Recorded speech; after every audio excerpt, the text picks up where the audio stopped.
Am I the asshole AITA for not being a chatty Cathy with my hospital roommate? I, 30F, had surgery earlier today. I gave birth to a baby 6 months ago.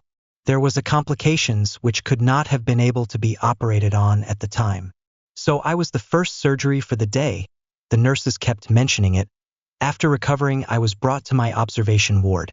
About an hour or so later, I had a roommate, 40ish F, joined. I had been watching TV shows on my iPad with the volume on loud. As soon as she arrived, I put my AirPods in as a courtesy to her. Later in the afternoon, my husband brought our baby to come and see me. As soon as they left, roommate started up a conversation. I was polite and entertained the conversation for about 30 minutes. I apologized to cut the conversation short, but I was going to have a nap. Well, she got all huffy and rude, saying I was selfish. When I woke up from the nap, roommate was no longer there. I called for pain meds and the nurse said I must have really said something to her, as while I was asleep, she demanded to be moved to a different room and that I should be kinder with my words. I feel that I'm not the asshole for wanting to sleep to recover. It could be the meds I'm on, but I feel horrible. Am I the asshole for refusing to invite my BFS friends to my birthday dinner? This is a throwaway account, and it's my first time actually writing a post. So, wish me luck. I, 34F, am turning 35 next week, and my boyfriend, 33M, offered to plan a dinner for me. I was super excited because I've never had anyone do that for me before. I told him I wanted to keep it small, just a few close friends and family, and he agreed. Last night, while we were going over the final stuff, he mentioned that he invited a couple of his friends too. I was confused because we had talked about it being my close circle, and his friends, who I like but barely know, weren't part of that. Mind you, I met them only once. When I asked why he invited them, he just said that he felt it'd be more fun with a bigger group and went past it. I told him I didn't feel comfortable with that.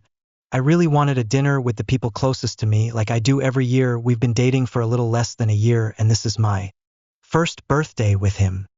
He said I was being a little selfish because it's not like they're strangers and that he'd already invited them, so it'd be awkward to uninvite them now.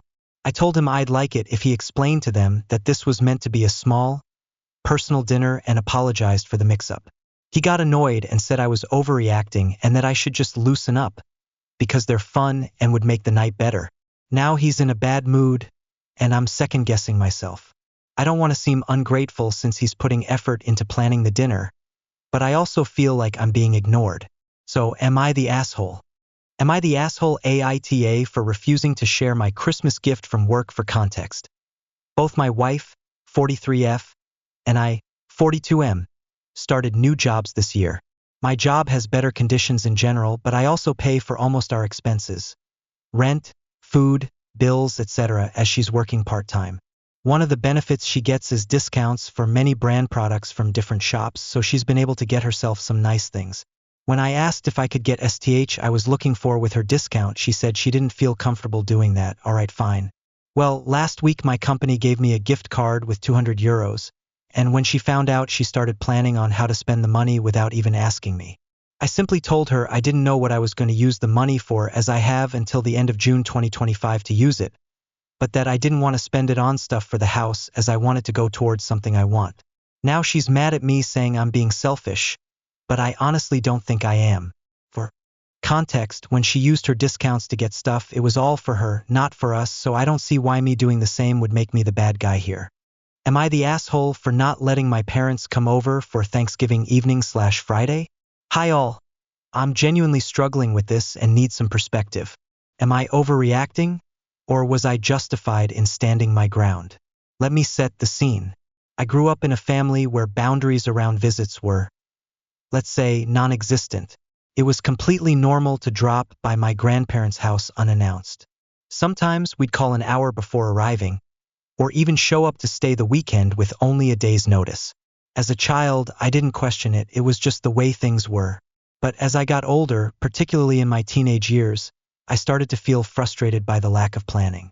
I craved structure and the ability to mentally prepare for visits, but I never pushed back because, well, that's just not how my family operates. Fast forward to today. I'm 30 years old, married, and a stay-at-home mom to 3 kids under the age of 5. My husband works full-time as the sole breadwinner, and we live 3 hours away from my parents. We see them about 3 to 4 times a year, which feels reasonable given the distance and the chaos of raising small children. 3 weeks before Thanksgiving, I called my parents to figure out plans. I wanted to coordinate early because with little kids, things need to be planned out. My mom casually mentioned they were going out of state for Thanksgiving, so I assumed they'd be unavailable.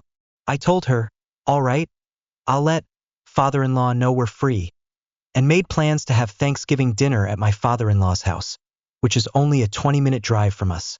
A week later, I find out their Thanksgiving plans weren't even on Thanksgiving Day. It was actually a family reunion happening the Saturday before Thanksgiving. At this point, I figured they weren't planning to see us at all for the holiday, which was fine. I'm used to rolling with the punches when it comes to my parents. Then comes the twist. It's the Tuesday night before Thanksgiving, at 11 p.m., when my dad calls me out of the blue. He tells me that he and my mom are coming up to visit his father, my grandfather, who lives about 30 minutes from us.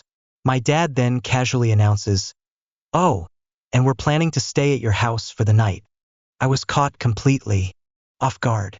I told him, "We'll be at father-in-law's for most of Thanksgiving Day, so I'm not sure we'll be able to meet up," but he brushed that aside, saying, "No worries, we'll just come to your house Thursday evening and leave Friday early afternoon." Now, here's the thing. My husband works from home on Fridays. He's had a rough month at work. HR is watching him like a hawk because of a few tardies. He needs absolute focus, especially since he's the sole provider for our family.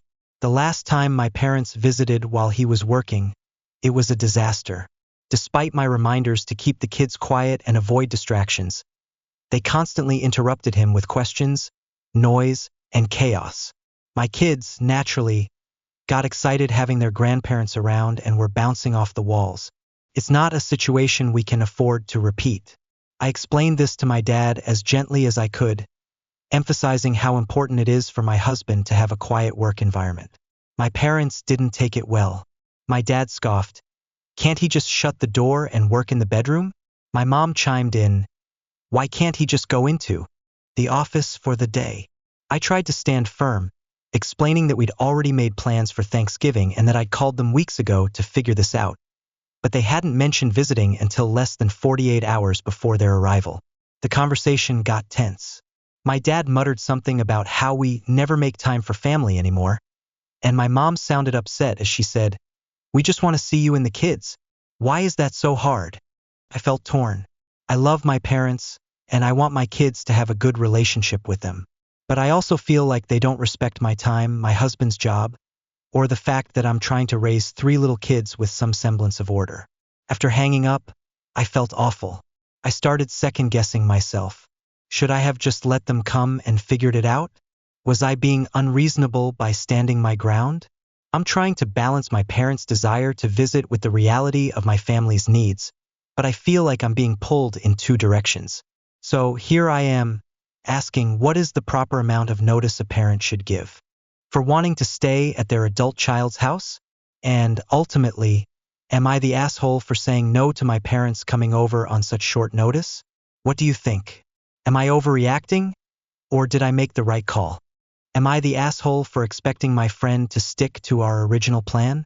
This happened a while ago, but it's been on my mind a lot lately. I thought I was in the right at the time, but now I'm starting to wonder if I handled things poorly or if I was being unreasonable. I had a close friend, let's call her Poppy. We were practically inseparable, but our personalities could clash at times. I'm a straightforward, tell it like it is kind of person, while Poppy is more subtle and indirect. We're both pretty sensitive, so while we often disagreed, we always managed to work things out through honest conversations. At least that's what I thought. One time, a mutual friend organized a puppet play for a school event, and Poppy enthusiastically volunteered to build the puppet theater. I love arts and crafts, so I offered to help, and she agreed. I had just moved into a new house nearby and had plenty of leftover cardboard, so I suggested we work at my place. We split the cost of additional materials, and everything seemed to be going smoothly, at least at first. We agreed on a schedule to work on the project. But when the time came, Poppy would consistently show up late and leave early. At first, I didn't think much of it. I'm a bit of a perfectionist when it comes to crafts, and I figured it gave me more time to fine-tune things. My mom, however, thought it was unfair. She pointed out that Poppy was the one who volunteered for the project, and yet I was doing most of the heavy lifting. I defended Poppy, saying she probably had her reasons, like a strict curfew or other commitments, but deep down, I couldn't help but feel a little frustrated. After 4 days of work, we finally finished the puppet theater. It looked amazing, and I was really proud of how it turned out. The final step was transporting it to the event, which turned out to be a challenge because the theater was so large it wouldn't fit in a car. My dad, ever the problem solver, offered to tie it to the roof of his van. It was a windy day, so the drive was nerve-wracking, but we managed to get it there safely. The plan was simple. My dad would drop me off at home after the delivery and Poppy's. Mom would then pick me up so we could head to the event together. While on my way back, I texted Poppy to let her know I was almost ready and asked her to wait for me. She didn't reply at first, but when she finally did, she suggested picking me up at school instead. At that point, I wasn't feeling great. I was lightheaded and hungry from skipping lunch. I told her I'd prefer to eat something at home before leaving. Her response? "You have 3 minutes because everyone's pressuring me to leave." I tried to explain that I couldn't make it that quickly, but she left without me anyway. When I finally arrived at the event on my own, I learned something that made my heart sink. Poppy had arrived at the venue an hour early, only to sit outside waiting because the doors weren't even open yet. To make matters worse, a mutual friend later told me that Poppy had claimed she'd done all the work on the theater. Hearing that felt like a punch to the gut. I'd spent hours perfecting that project, and she didn't even acknowledge my effort. I didn't confront her about it directly. I hate confrontation, but I couldn't help feeling betrayed. From that point on, I started trusting her less. By the end of the semester, things had grown increasingly strained between us. Poppy began ignoring me entirely, and over the summer, I barely spoke to anyone. I've always been a bit of an introvert, so I figured things might blow over once school started again. But when the new semester began, it was like the entire group had turned against me. No one would talk to me, and I had no idea why. I tend to isolate myself during breaks, so it's not like I had said or done anything to upset them. The only explanation I could come up with was that Poppy had told her side of the story, and they all took it at face value. Looking back, I keep questioning myself. Was I being too demanding by expecting Poppy to stick to our original plan? Should I have been more understanding of her time constraints? Or was I right to feel hurt by how she handled things and what she said about the project? I genuinely thought I was in the right at the time, but now I'm not. So sure, am I the asshole here? Am I the asshole for not going to my brother's wedding? To set the scene, I'm 26 years old and currently planning my own wedding, scheduled for May 2025. My fiancé and I have been working on this for quite some time, and we announced the date to our families back in July 2024. We've been meticulous in our planning because we're also going on a honeymoon right after the wedding, a 2-week trip to Europe. This trip is already booked and mostly paid for since August 2024. Here's where things get complicated. My older brother, who is 28, recently got engaged in September 2024. I wasn't invited to the engagement celebration, nor was I even told about it ahead of time. Instead, I found out the next day through a Facebook post. Needless to say, I was upset. He's my brother, and I thought we were close enough that I'd be one of the first to know about such a significant life event. When I expressed my frustration, he called to explain his reasoning for keeping me in the dark. His justification: "I figured you would tell your fiancé, and she'd tell my fiancé and ruin the surprise." This made me feel blindsided and, frankly, a little insulted. My fiancé understands the importance of an engagement and would never spoil something like that. It felt like he didn't trust me, or her, and I've struggled to shake off that hurt. Fast forward to the wedding plans. They've decided to have their wedding in March 2025, just 2 months before mine. That's a tight window, and it creates a lot of logistical challenges for me and my fiancé. For starters, we're both young professionals early in our careers and don't have much vacation time to work with. On top of that, My fiancée works on a rigid schedule with her work weeks planned out months in advance. The weekend of their wedding falls during one of her work weeks, and the wedding isn't local. It's a 4-hour plane ride away, requiring at least an overnight stay and extra travel expenses. I've told my brother that I won't be attending unless my fiancée is able to get time off work and can come with me. Attending alone isn't something I'm willing to do, especially considering the distance and the cost.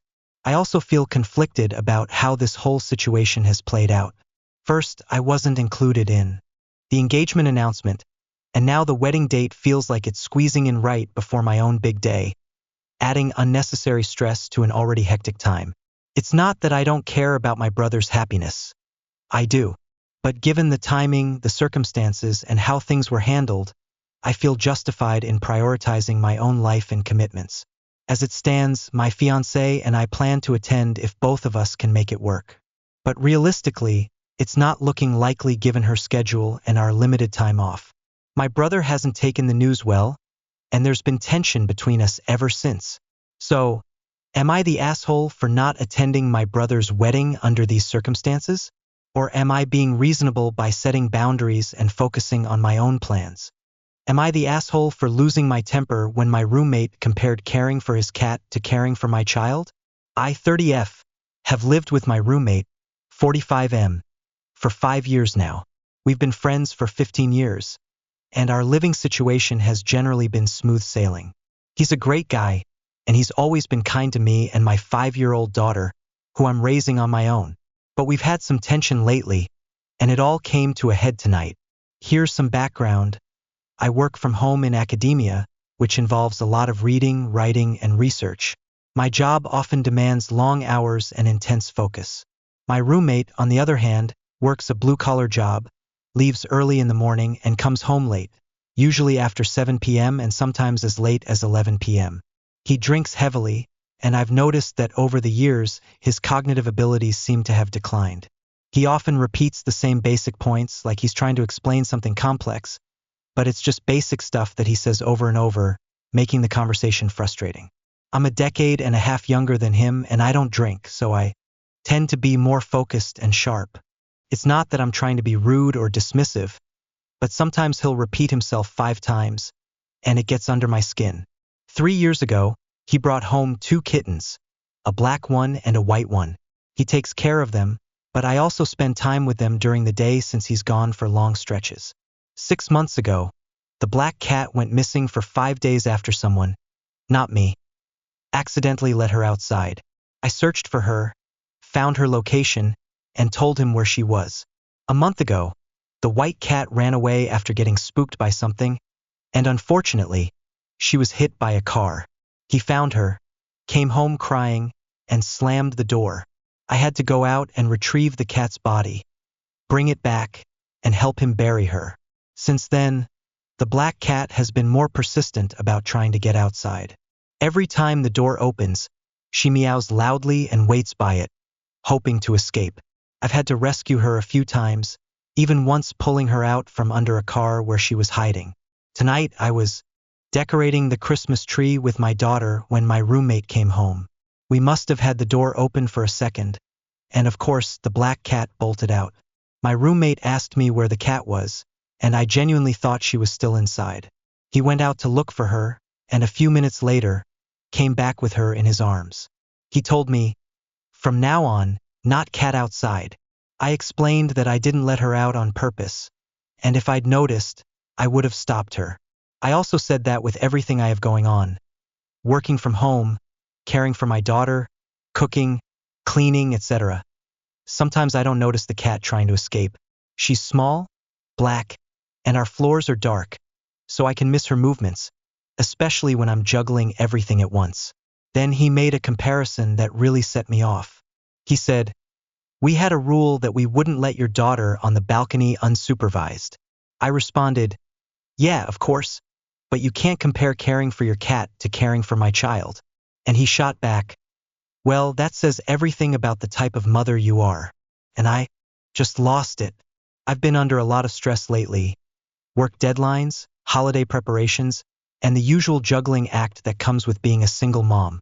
I didn't have the energy to calmly explain myself, and frankly, I was really hurt by his comment. He stormed off into his room with the cat, slammed the door, and told me to leave him alone like a petulant child. I started shouting at him, and I'm not proud of how I reacted, but here's what I said. You can't possibly think I should be giving your cat the same level of care as I give to my daughter. He actually confirmed that I should treat his cat like my child. You're gone 12 to 14 hours a day, 6 days a week, and I'm the one here with the cat all day. I stay home with the cat while you're at work, and yet you expect me to keep an eye on her constantly. What if my daughter opens the door for a second and I don't notice? I asked him how I'm supposed to account for that, and he responded, then you're not watching your daughter. Our apartment is on the 2nd floor, and if she fell from the balcony, it could be dangerous. But I'm supposed to be perfect, apparently. If I'm going to get yelled at every time the cat slips outside, then I don't want any responsibility over her. He responded, see, I knew you didn't care about my cat. I'm so frustrated because I spend time with her, keep her company, clean up after her messes, and I never complain about it. The legal and moral responsibility for a child is not the same as it is for a cat. He said, she's a loved one. I retorted, well, if we're going down that road, I could accuse you of neglect because you leave your cat alone for 72 to 100 hours a week. I just lost my temper because this is the last thing I need right now. Between the holidays, my work, and all the other tasks on my plate, I don't have the mental space to be constantly reminded that I need to babysit his cat. I know I lost my cool, and I probably should have kept my composure, but it just felt like he was minimizing my responsibilities as a mother and placing unrealistic expectations on me. So, am I the asshole for losing my temper when he compared caring for his cat to caring for my child? What would you have done in my shoes? Would you have kept your cool or reacted the same way? Am I the asshole for asking my hairdresser to reimburse me after ruining my hair? A few months ago, I visited a salon in Folsom, California, known for its expertise in color chemistry. I specifically chose the salon because I had been growing out my natural gray hair for a year and a half, and I wanted to enhance its beauty with a clear gloss for added shine. My hair had never been colored before. It was completely virgin. Unfortunately, what should have been a simple treatment turned into a nightmare, and I walked out of the salon with neon orange hair. The stylist assured me that the orange tone would wash out in a few days. Trusting her, I didn't question the process, even though I wasn't in front of a mirror when she applied the product. I started to suspect something was wrong when, during the rinsing phase, she muttered under her breath, oh. That sinking feeling was confirmed when I saw my hair. Bright, unnatural orange. Panicking, I asked her what happened. She tried to fix the issue with 2 separate bleach washes, but neither attempt made any difference. I asked her again if the orange would eventually fade, and her response floored me. She shrugged and said, the color guidelines are just guidelines. I don't know how this color is going to perform. In other words, she didn't know if it would ever wash out. For months later, my hair is still neon orange. It became clear that she hadn't used a clear gloss at all. She had applied a permanent orange dye. By this point, I had no choice but to cut my hair into a pixie style and pay a professional colorist to disguise the mess with platinum blonde and gray highlights. This ordeal has not only left my hair damaged, but has also set me back financially and emotionally. It will take at least 2 years for my natural hair to fully grow out again. When I confronted the stylist about her mistake and asked her to reimburse me $500, just enough to cover the first 2 corrective color services, she refused. She claimed she could fix it herself, despite her previous failed attempts, and said I was being unreasonable.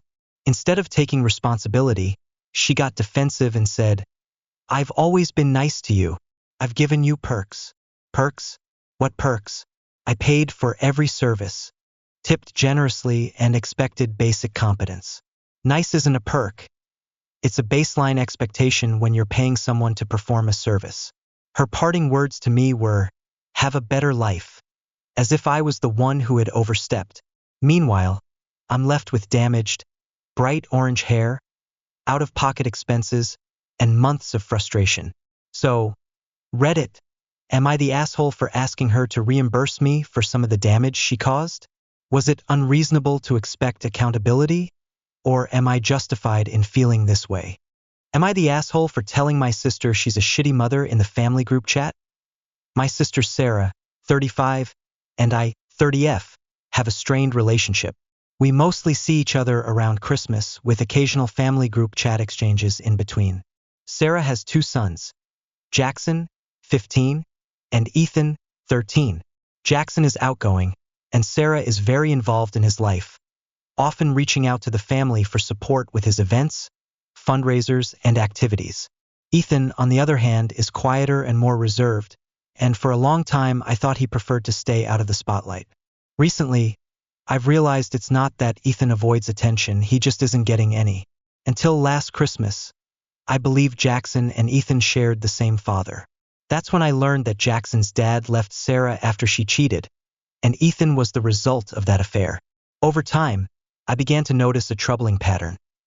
Sarah frequently advocates for Jackson in the group chat, asking us to attend his games, donate to his fundraisers, or help with his social events. She even asked for support when Jackson was suspended, though she conveniently never mentioned the suspensions were often due to bullying Ethan or his friends. Meanwhile, Ethan rarely gets any attention, and Sarah never speaks up on his behalf. A few recent incidents brought this disparity into sharp focus. 1. Ethan's choir concert. Sarah asked if someone could take Ethan to his school choir concert while she attended parent conferences at Jackson's school. She didn't ask anyone to stay and watch Ethan perform, but I offered to take him and he agreed. When I watched him perform, I saw how much he loved it.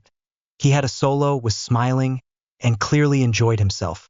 His choir director even praised him for being helpful and suggested I attend more of his concerts. This made me realize how little support Ethan gets at home. 2. Ethan getting sick. One evening, Ethan was home alone and started vomiting. He called Sarah, but she was busy at Jackson's driver's ed class and couldn't leave. She asked the family group chat for help, so I went to take care of him.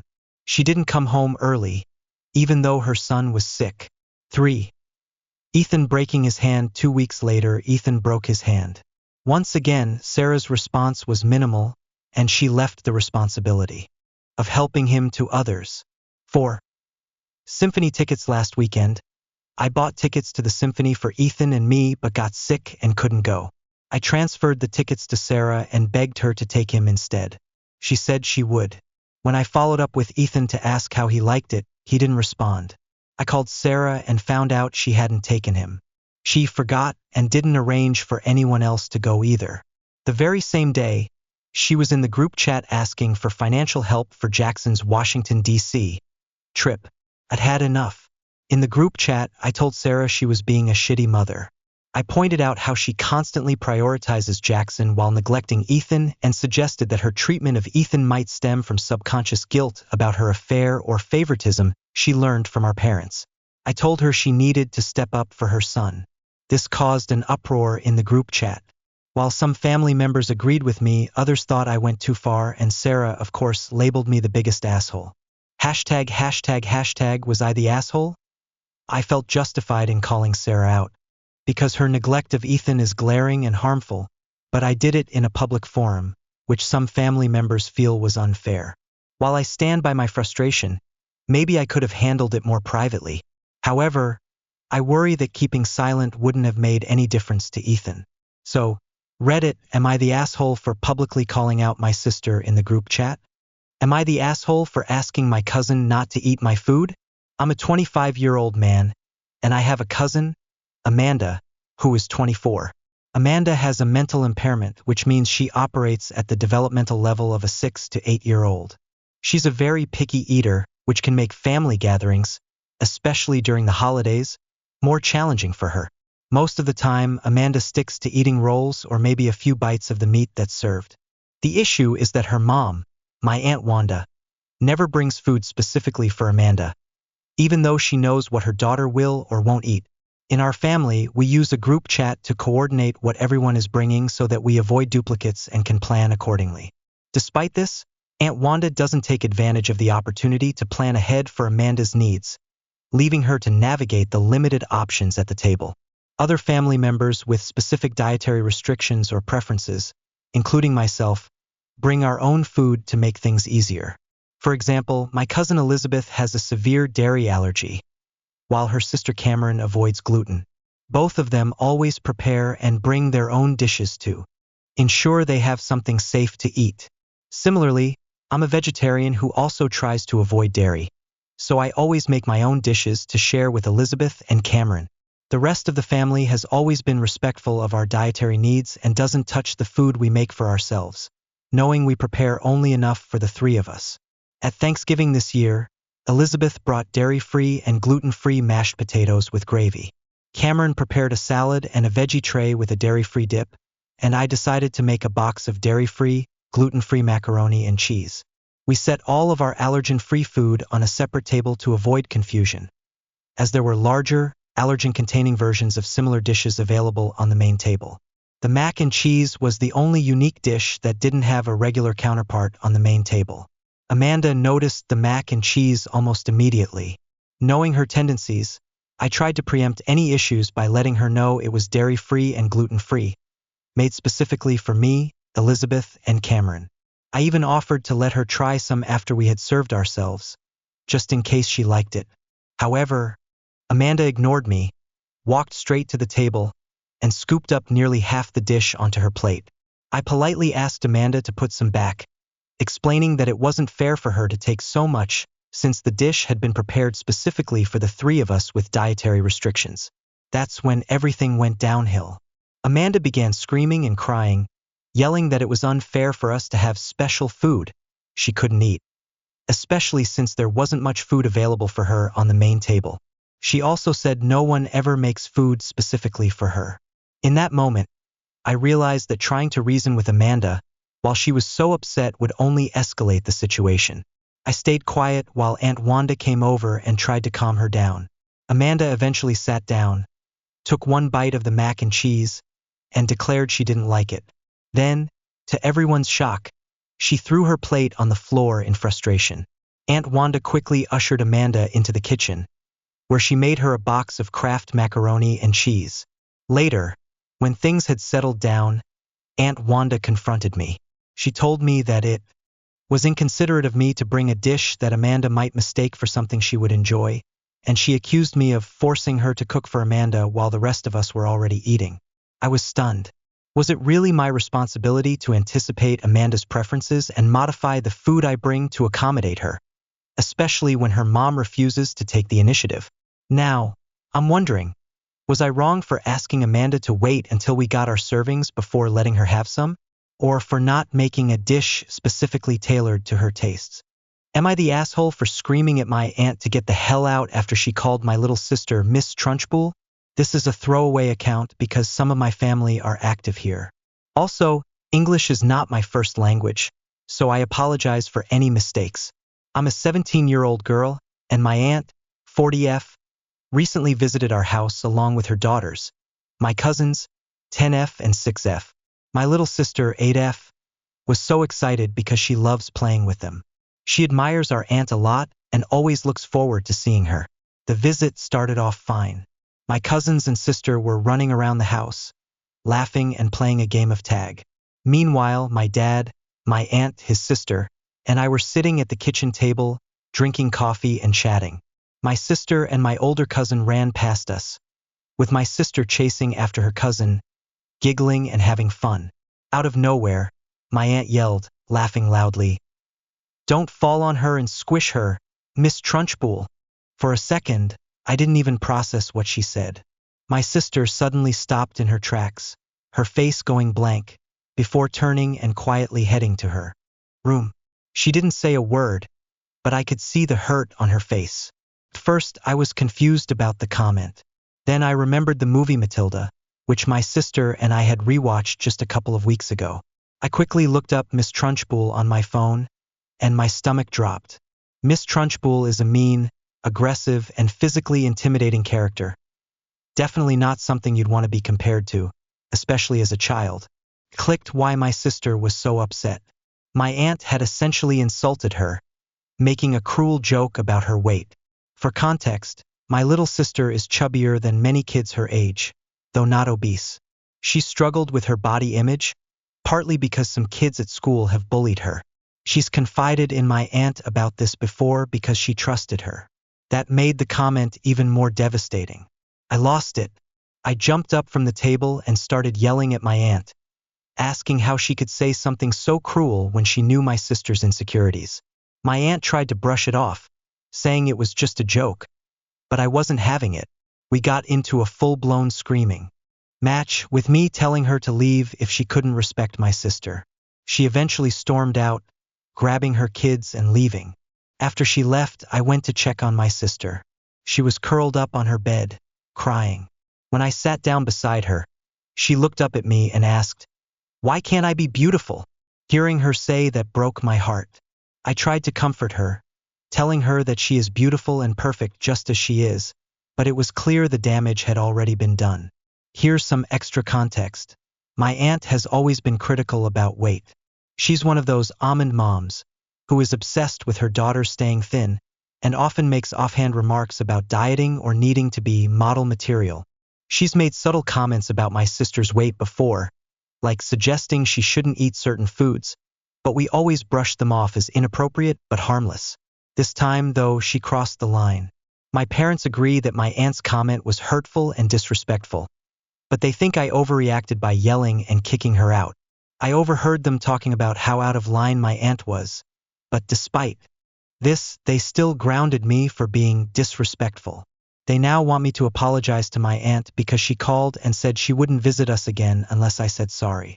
My parents seem worried about maintaining family harmony and don't want to create a permanent rift. I feel conflicted. On one hand, I don't want to lose contact with my cousins. They're innocent in all this, and I love spending time with them.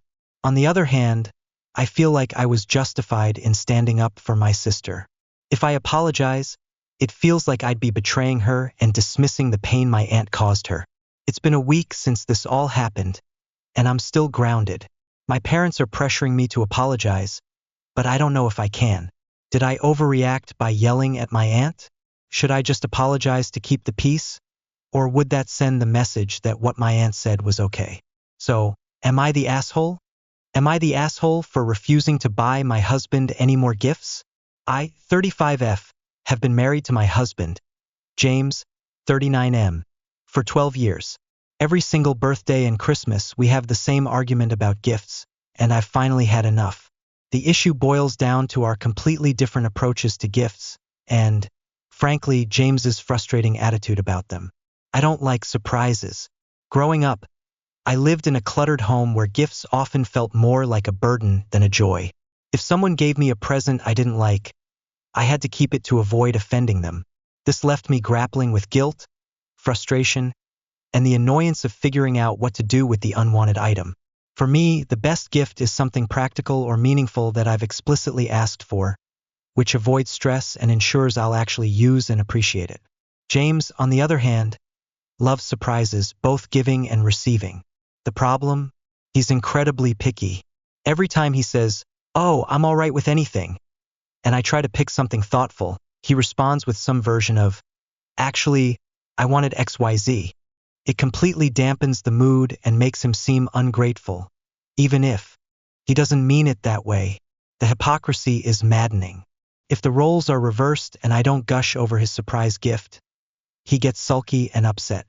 For example, one year, I dropped countless hints about a specific pair of earrings I wanted for my birthday. Instead, he got me a dress he thought I'd like. I gave a polite thanks, but my lack of enthusiasm upset him, especially when my friends got me something from my wish list and I was genuinely happy. The kicker? The dress wasn't even cheaper than the earrings. It's not about the money. It's about feeling like he doesn't listen to what I actually want. For years, I've tried to figure out what he'd like to avoid disappointing him. One year, he told me he'd like any Apple product. I thought I'd nailed it by getting him a new iPad to replace his old one, only for him to say he actually wanted AirPods. He got upset when I returned the iPad, even though he wasn't happy with it.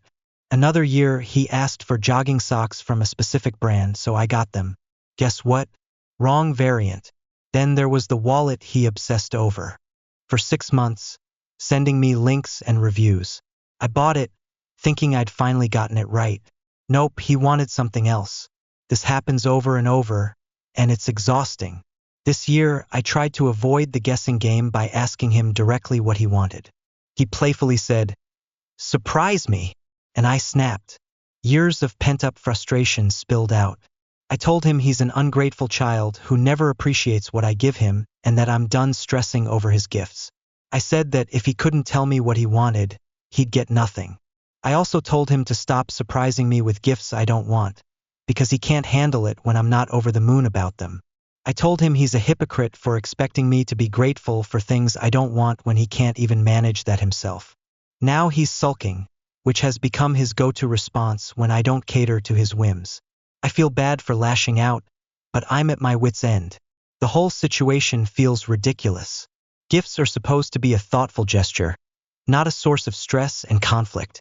So, am I the asshole for refusing to buy him any more gifts and for snapping at him about it? Would I be the asshole for remaining no contact with my family even though there's a family emergency? I, 29M, went no contact with my family about 3 to 4 years ago because of ongoing abuse. There were a lot of smaller incidents that led me to feel unsafe around them, but the final straw was one huge incident that made me decide to cut ties for good. Since then, my life has improved significantly.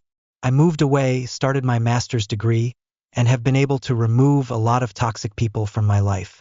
I've had the space to truly start discovering who I am without being ridiculed or constantly feeling like I'm walking on eggshells. It's been a really positive shift for me. However, my mom, 47F, has been trying to contact me every 6 months or so. She'll send messages asking me to talk to her, and I always ignore them. The last message she sent was an apology for everything she'd put me through, but when I didn't immediately accept her apology, she called me delusional. After that, I developed extreme anxiety and panic attacks every time I saw a message from her. It just reminded me of all the awful things she did and said to me. This Monday, I fell asleep after work and woke up to 25 missed calls and a few voicemails from her. One of them sounded like she was crying, but she just kept repeating, "Please call me," without explaining why. In my mind, if it was really urgent, she would have explained the situation in the message, or at least called me earlier in the day. It felt like more of the same emotional manipulation that I've experienced in the past. So, I reached out to my sister, 25F, to ask what was going on. My sister, who I don't talk to much either, she tends to leave me on read after a few messages, casually told me that my mom is having a lymph node removed from her neck in January. She mentioned that my mom was parked outside my old house trying to call me and repeatedly told her to have me come home. I haven't lived there for months, and honestly, I don't consider that place home. Anyway, because it never felt safe or comfortable for me. This news didn't really hit me the way I expected it to. If anything, I felt numb. I thought I should be upset, worried, or even a little concerned that my mom is facing a health issue. But instead, I just felt nothing. In fact, I felt more relief than anything. Every time I go back to that environment, they break their promises about changing, and things quickly revert to the old toxic patterns. It always feels like I'm walking into a trap of emotional abuse, and I'm tired of putting myself in harm's way just because it's family. Now I'm stuck. On one hand, I feel guilty. I can't help but think that if something really bad happens to her, I might regret not being there, even though the truth is I don't feel any emotional connection or urgency to be involved. On the other hand, I'm worried that going back into that environment could undo all the progress I've made in therapy and in my own mental well-being. I've been working hard to heal and to create a life where I don't feel controlled or manipulated. So, am I the asshole for sticking to my decision to stay no contact and not going back, even if my mom could be facing a serious health issue? Am I wrong for feeling numb to the situation? Am I the asshole for not buying my friend's book? I, 25M, have been friends with Tom, 22M, for about 4 years. Tom is an independent writer and director, not famous, but incredibly passionate about his craft. Over the years, he's worked on a lot of projects, often commissioning freelance talent to bring his visions to life. I've contributed a significant amount to his projects, all for free. I'm a small-time musician, and while it's just a side passion for me, I have a day job. I know how much it means to have someone support your creative work, So I wanted to be kind and give him that help. Over the years, I've let Tom use dozens of my original songs and instrumentals, compositions I wrote, recorded, and produced entirely on my own. I even wrote and recorded intro music for his website and provided voice acting for a few of his projects. All of this was done without asking for or expecting anything in return. I was happy to help as a friend. To be clear, I wasn't looking for compensation. As long as the work could be done remotely, recordings and files shared digitally, it didn't feel like a massive deal to me, but I did have my limits. For instance, I would have drawn the line if he asked me to travel to his place so he could direct my performances in person. Fast forward to a few days ago, and Tom asked if I'd buy a copy of his new book. I declined, explaining that I couldn't right now because I didn't have the extra money for leisure purchases. But I also felt like it was crossing a line to ask me for money after all the free labor and creative contributions I've already given him. Tom didn't take it well. He accused me of switching up and not supporting friends. He also said he didn't think there was any limit to how much I'd be willing to do for his projects, which really stung. I told him that most people, friend or not, would expect compensation for original work. I've gone above and beyond to support him for free, and for him to then ask for more money this time felt disrespectful. He didn't see it that way and believes I'm in the wrong. While we've talked and texted like normal since, he's still salty about it. He keeps trying to reignite the argument, saying I'm not a real friend for refusing to buy his book. Each time, I tell him that his attitude is making me even less interested in reading it, let alone buying it. I feel conflicted. On one hand, I wanted to stand up for myself because it felt like I was being taken advantage of. I've already done so much for Tom, and I don't think it's fair for him to expect unlimited support without acknowledging the contributions I've already made. On the other hand, I do feel bad for upsetting him. I genuinely want him to succeed, and I believe in the work he's doing. I didn't mean to hurt his feelings or make him think I don't care about his success. So, am I the asshole for not buying my friend's book? Am I the asshole for confronting my friend when I was sure she was lying to me? Let me set the stage. I'm a 29-year-old man, and over the past couple of years, I've become close friends with a coworker of mine, a 29-year-old single mom with 4 kids. She's a hard-working woman, trying to juggle her kids, her job, and her dream of getting into nursing school. I really wanted to help her whenever I could, especially since she doesn't seem to get much support from her boyfriend, who is the father of one of her children. He's often borrowing her debit card and, frankly, doesn't appear to contribute much to their household. It all started when I found out she needed a laptop for nursing school. She mentioned it in passing, and I offered to help her get one through a discount I had access to. She promised to pay me back but, unsurprisingly, never did. I let it slide, deciding to consider it a gift. After all, I thought I was helping her build a better future. Later, she came to me in tears, saying she needed $200 to put down for a townhouse. She claimed that without it, she'd lose custody of her kids and potentially end up homeless. It was a dire situation, so I stepped up and gave her the money. I told her she didn't need to pay me back, as I had just won some cash from a sports bet and could afford it. What puzzled me was what happened next.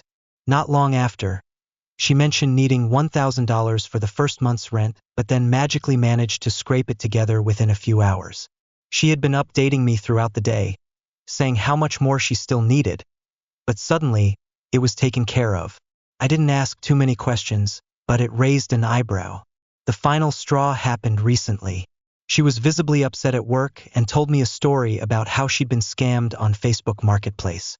She explained that she was trying to buy a PlayStation 4 for her son for Christmas.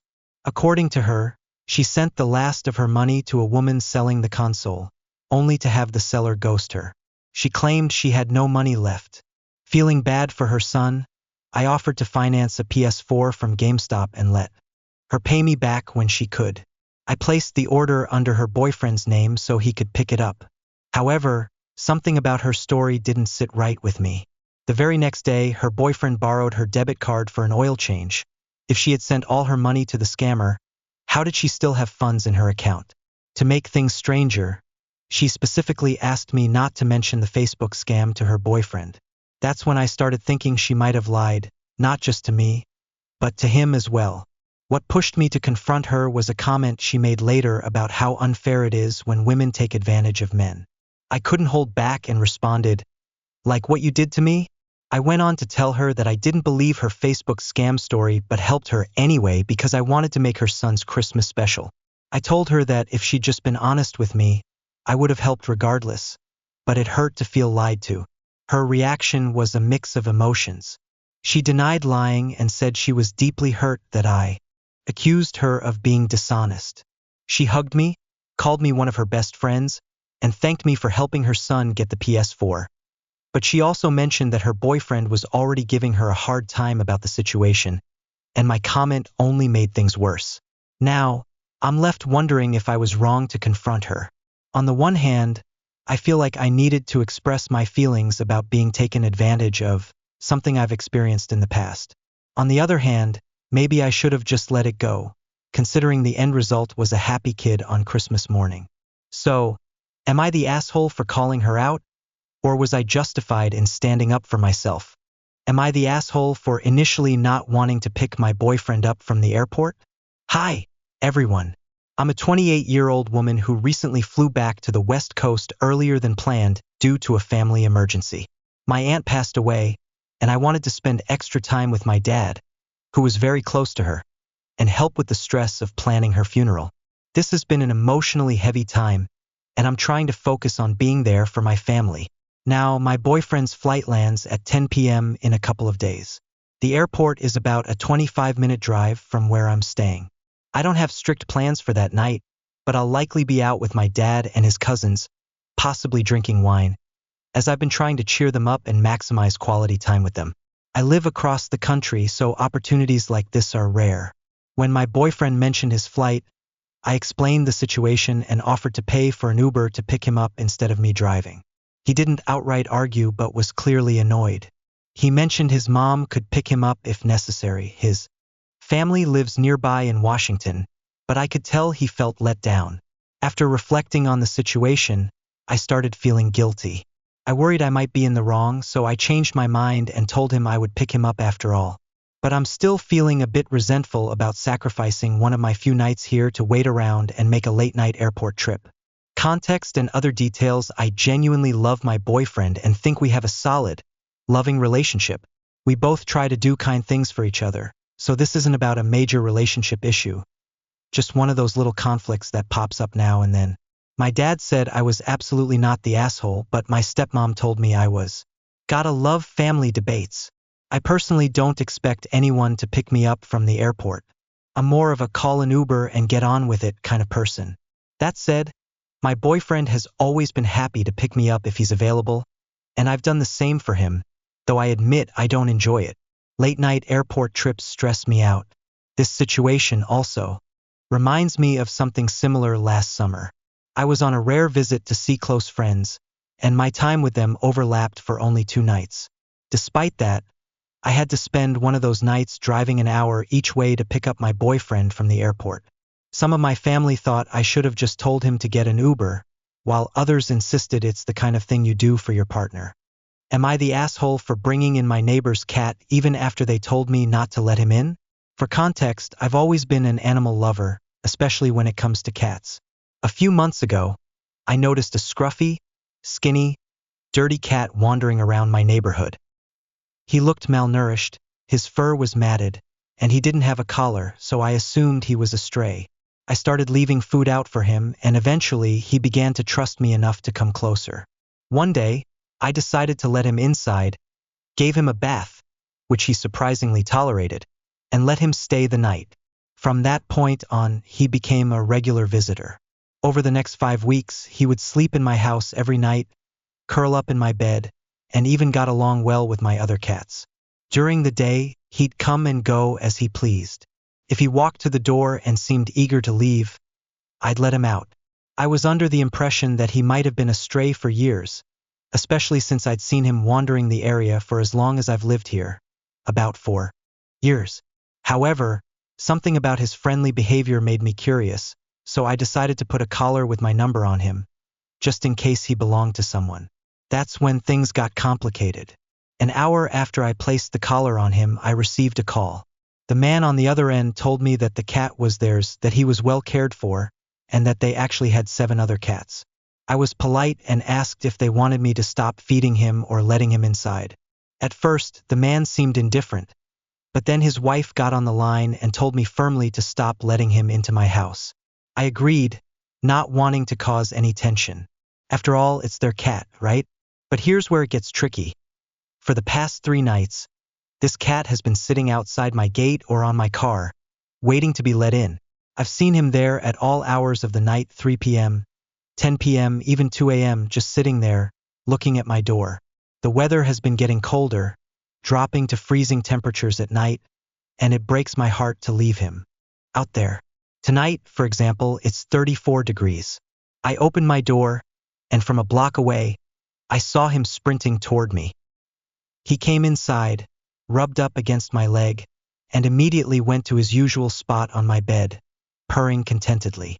This situation is tearing me apart because, in my heart, I feel like his owners don't care for him as much as they claim.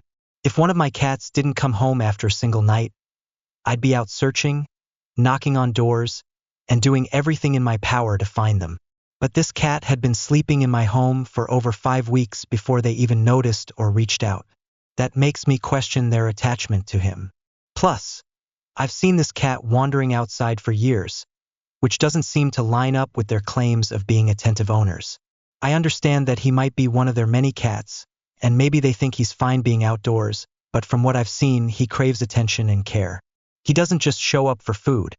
He wants warmth, comfort, and companionship. When he comes inside, he doesn't just eat and leave, he stays, he cuddles, and he acts like he belongs here. So, am I wrong for letting him back into my house, even after his owners told me not to? Should I ignore him when he's sitting outside, shivering in the cold, waiting for me to open the door? Or am I overstepping by essentially adopting a cat that technically isn't mine? It's a tough moral dilemma, and I'd love some insight. Am I the asshole for wanting my grandmother to leave? I, 20F, am currently living with my grandmother, who recently moved in with us. For context, my grandmother is my mom's, 45F, mother and has 5 other children, one of whom lives out of state and has expressed that they would gladly have her live with them. This particular aunt doesn't work. Her husband and daughter-in-law, DIL, also live there, and her granddaughter is part of the household too. It's a full house, but they love having her. However, my grandmother doesn't want to stay there because she has nothing to do. That brings her to our home, and here's the problem. My grandmother and I don't get along. Growing up, she heavily favored her grandsons over her granddaughters.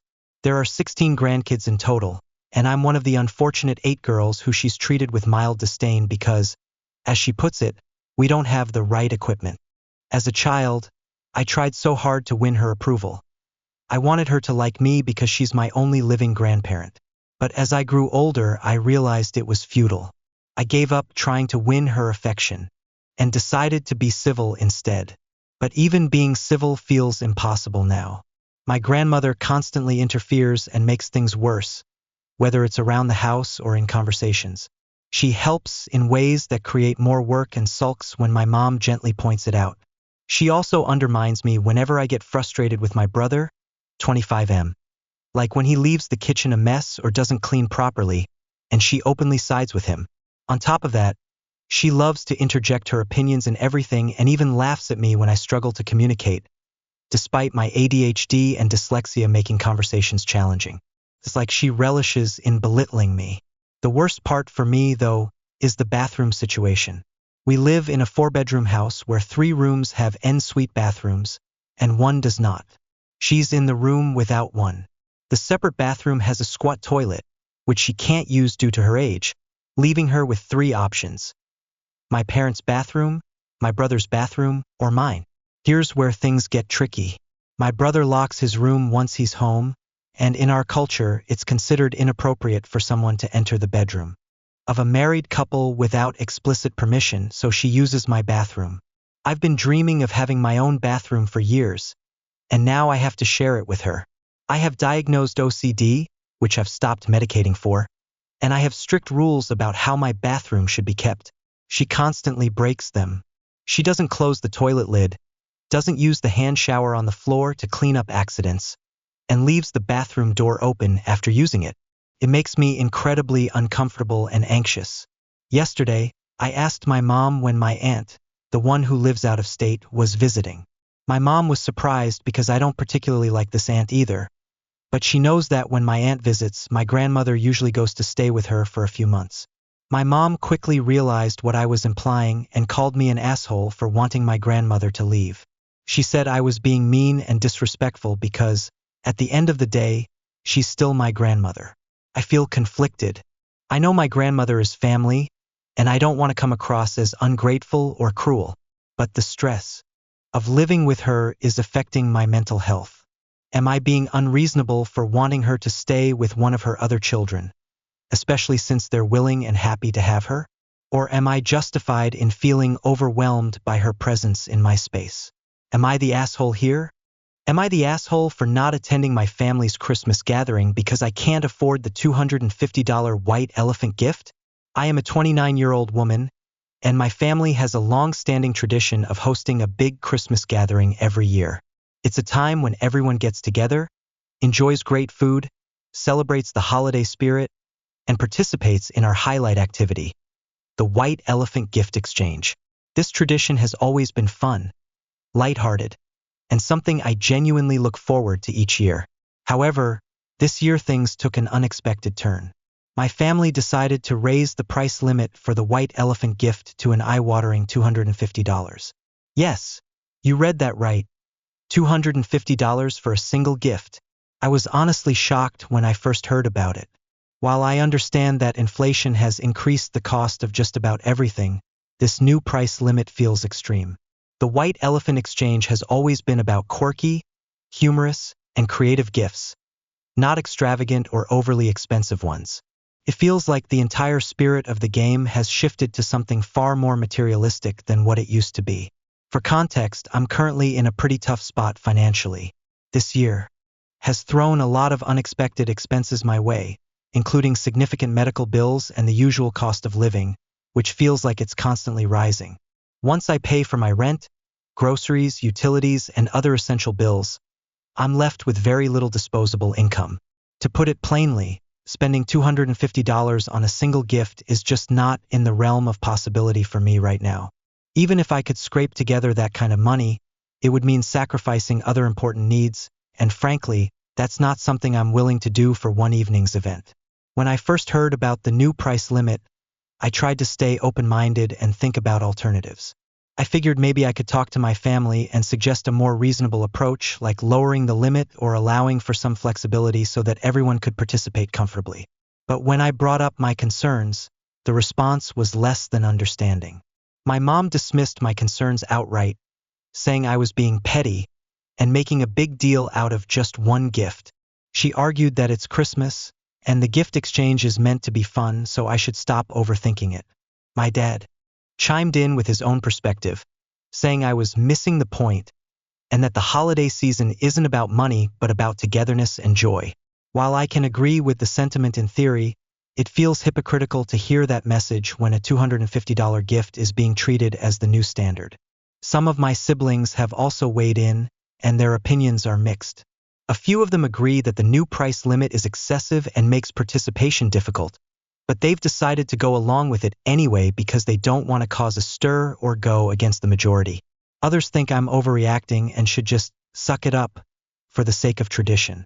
They've told me to think about how much the gathering means to everyone and to focus on the bigger picture. But it's hard to feel like part of the celebration when the financial burden being placed on me feels so out of reach. What's also making this situation even harder to swallow is that the White Elephant Exchange isn't the only gift-giving expectation. On top of the $250 gift, we're still expected to bring smaller gifts for various family members. When I add up the costs, it feels overwhelming.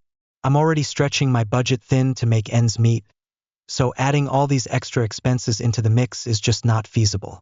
I tried explaining to my mom how this whole situation makes me feel. I told her that I feel excluded from the tradition because of my financial situation, And it's upsetting to think that I might have to sit on the sidelines while everyone else exchanges their expensive gifts.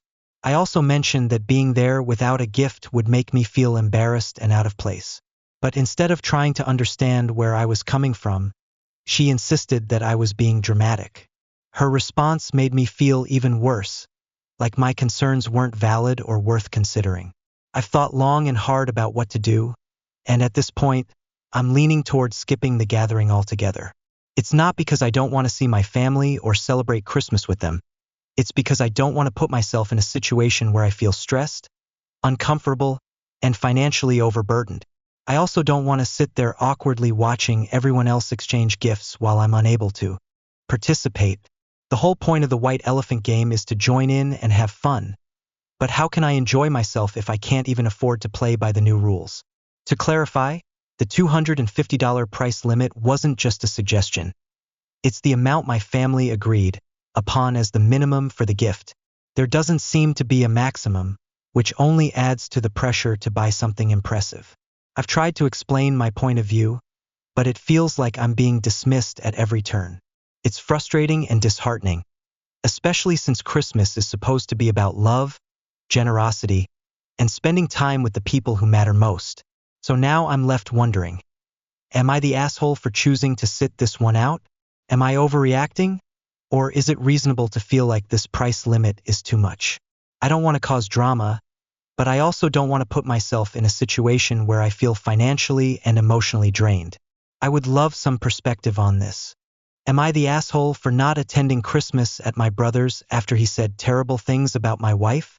My wife and I have been married for almost 5 years now. Like any couple, we've had our ups and downs, and this past summer, we went through one of the toughest periods in our marriage. I made some serious mistakes, including lying to her about our finances, and when I finally came clean, she was deeply hurt and initially wanted to separate. For a while, we were seriously considering divorce. During that difficult time, my brother, who has never seemed to like my wife, decided it was the perfect moment to weigh in on our relationship.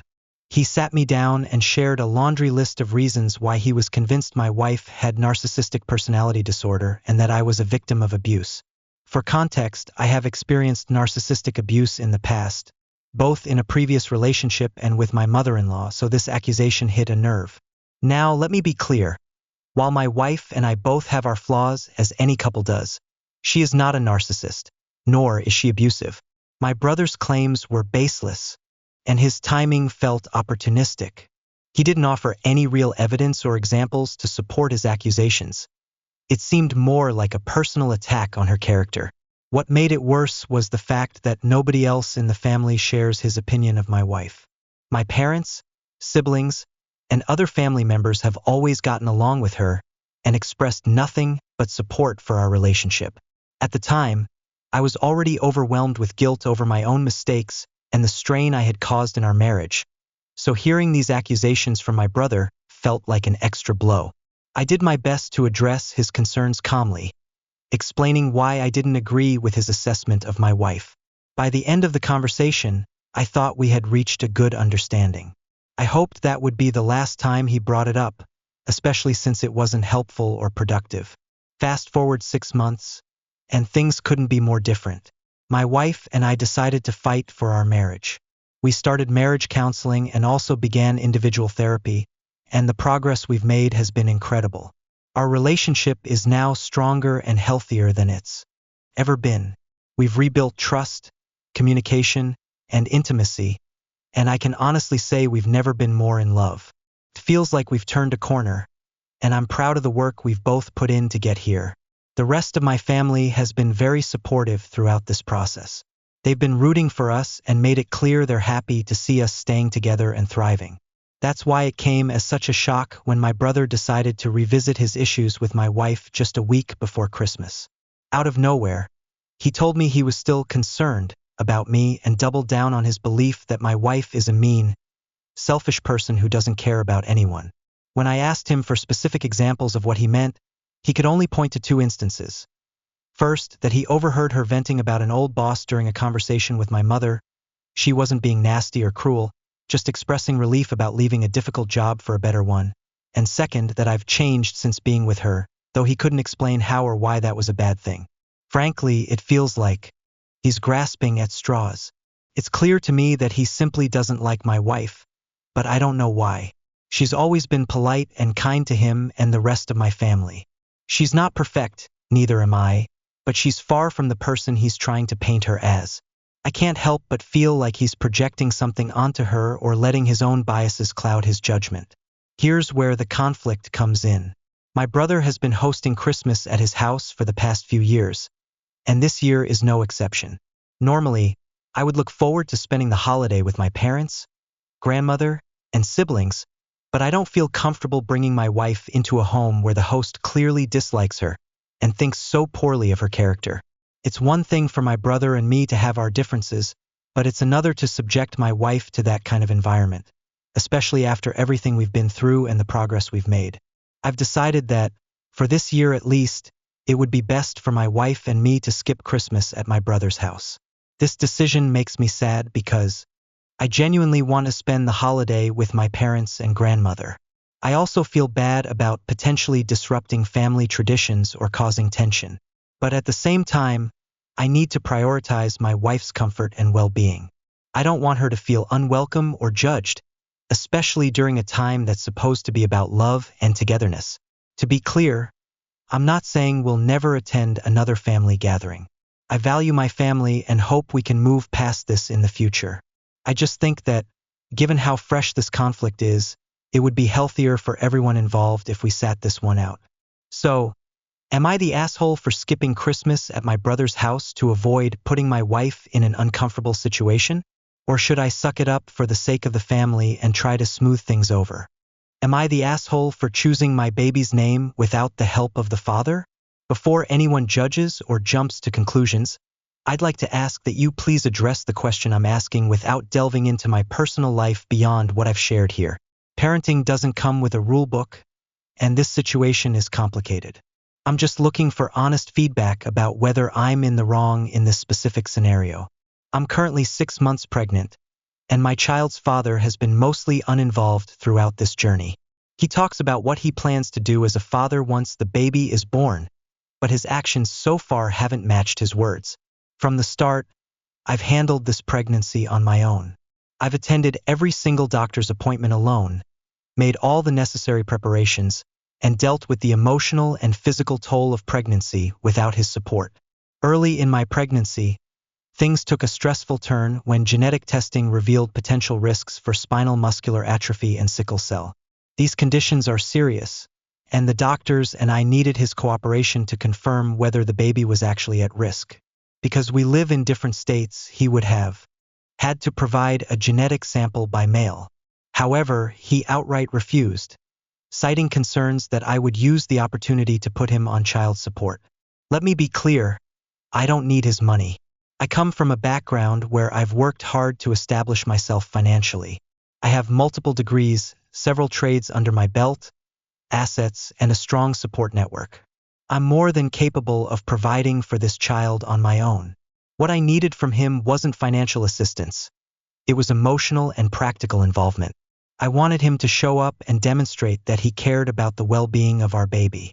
My requests were simple and, in my opinion, reasonable. I asked him to complete the genetic testing, attend key medical appointments, and participate in meaningful moments like the gender reveal. Most importantly, I asked him to avoid causing unnecessary stress, especially given the health concerns we were facing. Despite all this, he refused to participate in the genetic testing. His reasoning: he believed that his role as a father doesn't begin until the baby is born. So, I shouldered everything on my own. I went to appointments, had multiple blood draws, drove across town to see specialists, and navigated a complex medical system to ensure that my baby would be healthy. It was exhausting and emotionally draining, but I did it because it was what needed to be done. Eventually, I received the wonderful news that my baby is healthy, and I shared the results with him. I thought this might be a turning point, but instead, he acted as if nothing had happened. There was no acknowledgement of the stress I'd endured or the fact that he had chosen not to contribute during such a critical time. Fast forward to now, it's time to name the baby. Suddenly, he's interested and wants to be involved in choosing her name. While I understand that this is a significant and symbolic moment for many parents, I can't help but feel conflicted. Naming our child feels like one of the most personal and important decisions I'll make as her mother. To me, it's about more than just picking a name. It's about reflecting the love and commitment I've already poured into this child throughout the pregnancy. I've already chosen a name for her, one that I believe suits her and holds meaning for me. And honestly, I feel that his sudden eagerness to be involved now doesn't outweigh the months of absence and indifference he's shown. I believe that you can't pick and choose when to be a parent. Just as I don't have the option to stop being a mother during the hard times, he shouldn't get to step in only for the fun, symbolic moments. His role as a father should have begun months ago, not just when it's convenient or exciting for him. For me, this isn't about punishing him or being spiteful. It's about acknowledging the reality of our situation. I've been the one showing up, making decisions, and taking responsibility for our child's well-being from the very beginning. If he wanted a say in naming her, he should have shown the same commitment and care when it came to her health. So, am I the asshole for deciding to name my baby without his input? Am I being unfair, or am I justified in feeling that he forfeited his right to have a say by not stepping up when it mattered most? Am I the asshole for my girlfriend not getting into the school she wanted? My girlfriend is a non-traditional college student. She completed her associates last spring with a very high GPA and meant to apply to some prestigious schools. Whenever she started working on her applications though, she would panic and shut down. She ended up missing all of her deadlines. She did complete her application for one Ivy League school, but didn't submit it at the last moment, saying it was embarrassing and that she had no place there. I didn't know what to do in these moments, to be honest, but I am sure what I did wasn't right. She would really shut down and pull into herself, going into a 1,000-yard stare or breaking down in tears. I tried consoling her, but I can't remember a time it worked. I read over her application essays and made suggestions, but she would get defensive and reject them. I'm a pretty bad writer and she's a very good one, so that was likely the right call. Now she's at a local public university and in tears every day because she finds it isn't the right fit. She blames me and tells me I didn't help enough, that she never felt supported through the process. I asked how I could have helped and she called me an asshole, saying she didn't know how to explain how to help people. She says she doesn't know if she can forgive me for this. I am willing to accept I'm the asshole and I'm what's holding her back, but I legitimately don't know what I should have done. How does one help an adult shutting down? What was I supposed to do in this situation? I honestly feel terrible, and having no idea what my proper role should have been just makes it worse. Am I the asshole for sharing my opinion with my brother and warning him about his wife unprompted? My brother, 36M, and his wife Emma, 35F, have known each other for the best part of 2 decades. They were in the same friend group toward the end of high school and lost touch after graduation for a while, but ended up reconnecting when the larger friend group reconnected. Then Emma moved away and they lost touch again. In that time my brother got married and had his kids, 11M and 9F. Emma moved back about 5 years ago and started spending more time with the old friend group, my brother included, though they didn't seem to get closer until after the death of one of their shared friends. My brother's marriage to the mother of his children was never super great. It only got worse when the kids were no longer babies, however, and they separated 4 years ago. Their divorce was finalized a little over 2 years later. Before the divorce was finalized, my brother and Emma started dating. They broke up briefly and got back together, but Emma's attitude toward the kids' mom was incredibly negative around the time of the breakup and remained the same after they got back together. Emma and my brother got engaged fast, and then my brother's ex, the kids' mom, died. The kids weren't happy about living with Emma, and less so about Emma trying to step into a motherly role for them. They know how she felt about their mom, and with her gone the loyalty pull was stronger and the dislike for Emma more intense. My brother and Emma's wedding day was a shit show and the kids protested the whole way through, which my brother was aware of, but he said they'd been okay with Emma before, as in before he dated her, so they were just protesting him being with anyone who wasn't their mom. Emma is jealous of the kids' mom. She's jealous the kids still love her. She still hates their mom for reasons I don't know. The kids know she hates their mom and they use it to taunt her. They tell her almost every day, if Emma is to be believed, that she'll never be as good as their mom and they will never love her or accept her because she isn't good enough. They compare Emma's cooking to their mom's, they compare the way she decorates, stuff like that. I know they do it. But I also know Emma has kicked up a fuss about the kids keeping their mom's things and having them in their bedrooms, as well as having photographs of her. Which, if you ask me anything, is likely the reason the kids are so quick to compare the way they do. The household is toxic. Emma's jealousy of their mom grows and the kids' dislike for Emma grows. My brother acts like things are fine and he's burying his head about the growing issues. I decided not to ignore it and address this with my brother. I told him Emma and the kids are not getting along and her jealousy is going to make his home even more of a living hell than it already is. And I told him I did not think Emma could come back from her jealousy and warned him that she could cost him the kids. He told me he didn't ask for my opinion and to mind my own business. Am I the asshole? Am I the asshole for calling my mom unreliable? I'm 16 years old and I needed a foam mat for a science project. The only problem is these are not near our house and at a store 30 minutes away. I don't got a license, so I told my mom before I went to school to buy it for me. Just to make sure she did, I even sent her messages during school to get it, which she agreed to. When I got home Tuesday, I discovered that she completely forgot about it and said that she was too tired to drive to the store right now.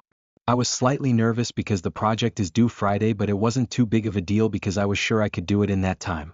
So, I told her to buy it tomorrow, Wednesday, and sent her a message during school again to buy it. When I got home, she was chatting with friends she invited over. So I reminded her if she got it and her reply was no, so I asked if we could go right now, but she said no because her friends are here. At this point, I was irritated but didn't push it and just made her promise she'd get it tomorrow. Eventually, her friends did leave around 7, but I was already deep into my homework by then and didn't get to bed until 11. So today rolls around and I told her she must absolutely get it now as the project is due tomorrow. She confirms and says she got it, but when I got home she didn't have the dang thing. I was irritated at this point and just remarked that even with all my reminders that she still proves to be unreliable. She got mad and started screaming at me, calling me ungrateful and critical of her mistakes. So now I'm in the car with my friend going to that store because my mom refused to take me after I said that to her. So am I the asshole?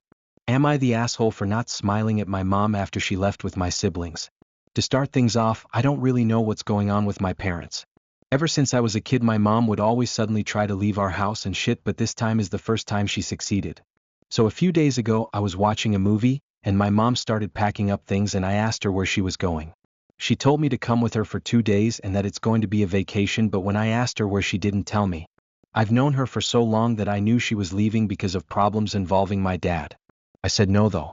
Both my siblings were going and I didn't want to leave my dad because I didn't want him to be lonely. I also didn't want to be seen as if I picked sides, so I just tried to keep away from it. My dad came home and found out everyone was gone. I thought he would have lashed out, but he just looked sad with the groceries he bought for my siblings. He left some time after to look for them. He called me a few times asking me if I knew where my mom was and telling me to text her to ask where she was. He sounded so disappointed when he asked me why I didn't know where she was. It stung a little. My dad came home. I heard him calling with my mom. Judging from what I heard, my dad was able to talk to her while he was searching for them and that they'd come home the next day. They did come home and she was smiling and told me I should have come.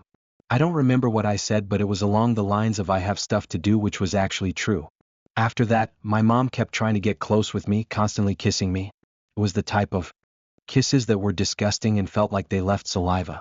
I've always told her that I was uncomfortable with it, but she never listens. I avoided her a few times after that, by leaving after 5 to 7 minutes that she was there because she kept trying to do that. It was never this bad before. She keeps asking me if I have a problem with her in an angry voice that I really dislike. I'm not sure what to do. I haven't been smiling at her these past couple days since I kept staying in my room reading. She would knock on my door asking to see me. I always answered but would never prolong it. She asked me if I wanted to make pizza a while ago. I didn't really answer and just followed her since I was feeling so tired. She asked me if I had a problem with her again while I was eating.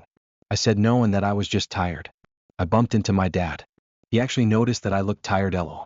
Or maybe it was because I accidentally slept on the table LMAO. I honestly don't know what to do with my mom.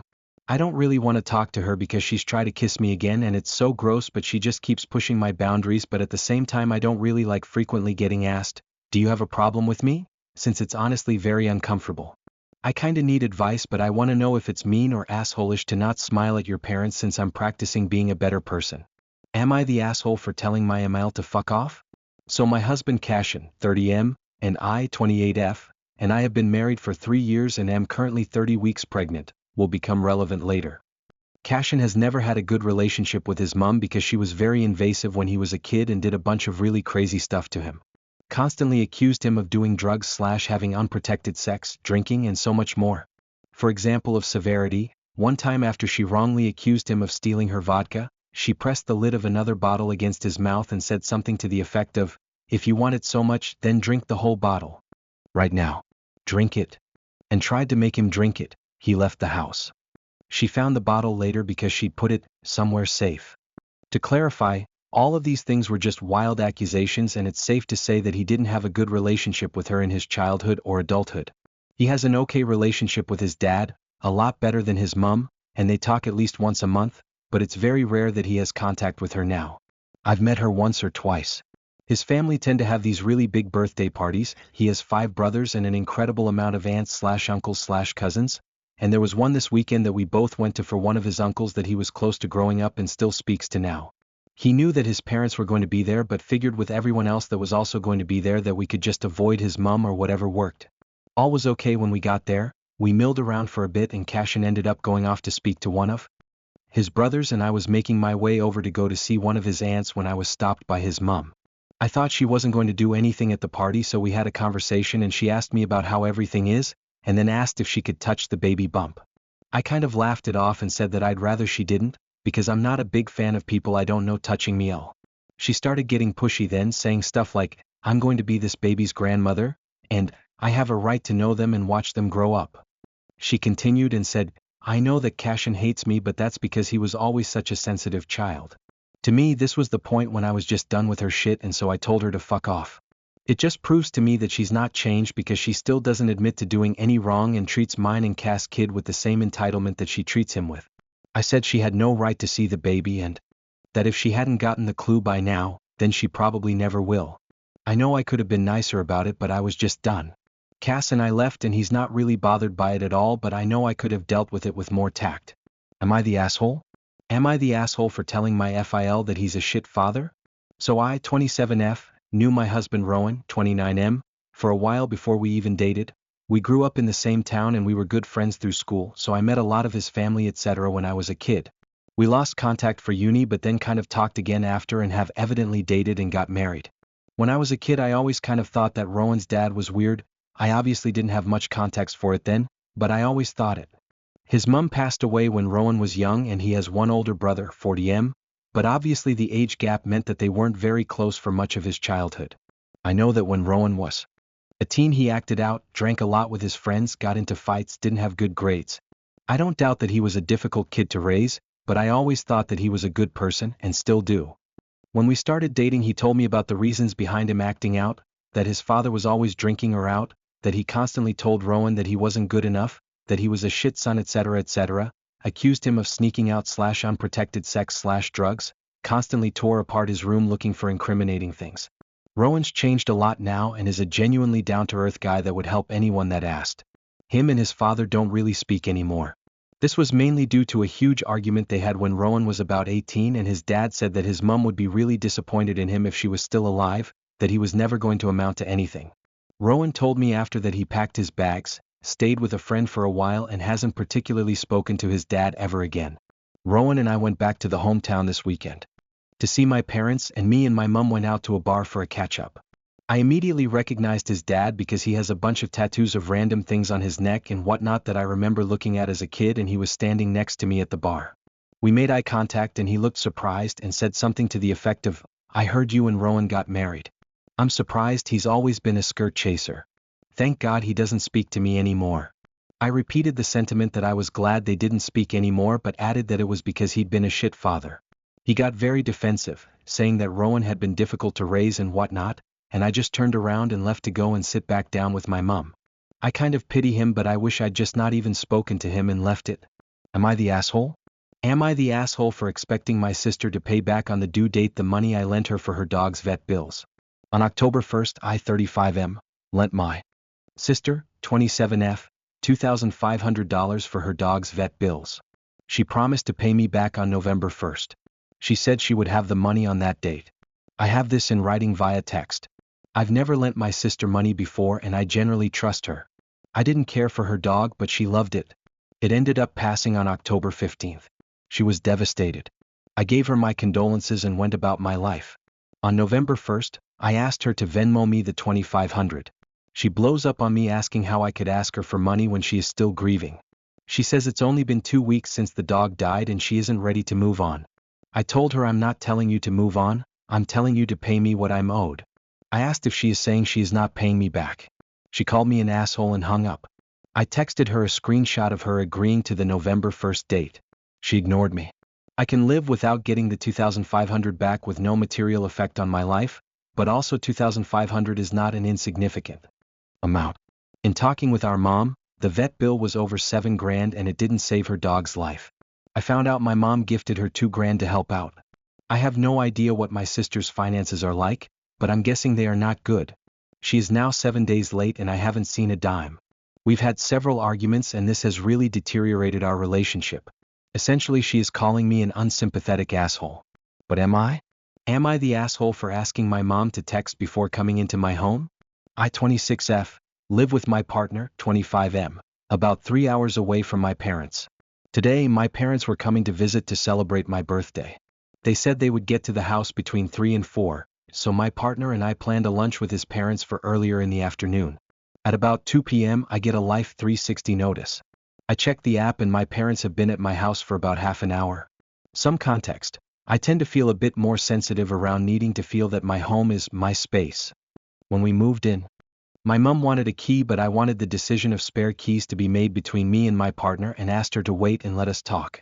She went out that afternoon and made herself a key along with several others which she gave to different family members she felt should have keys.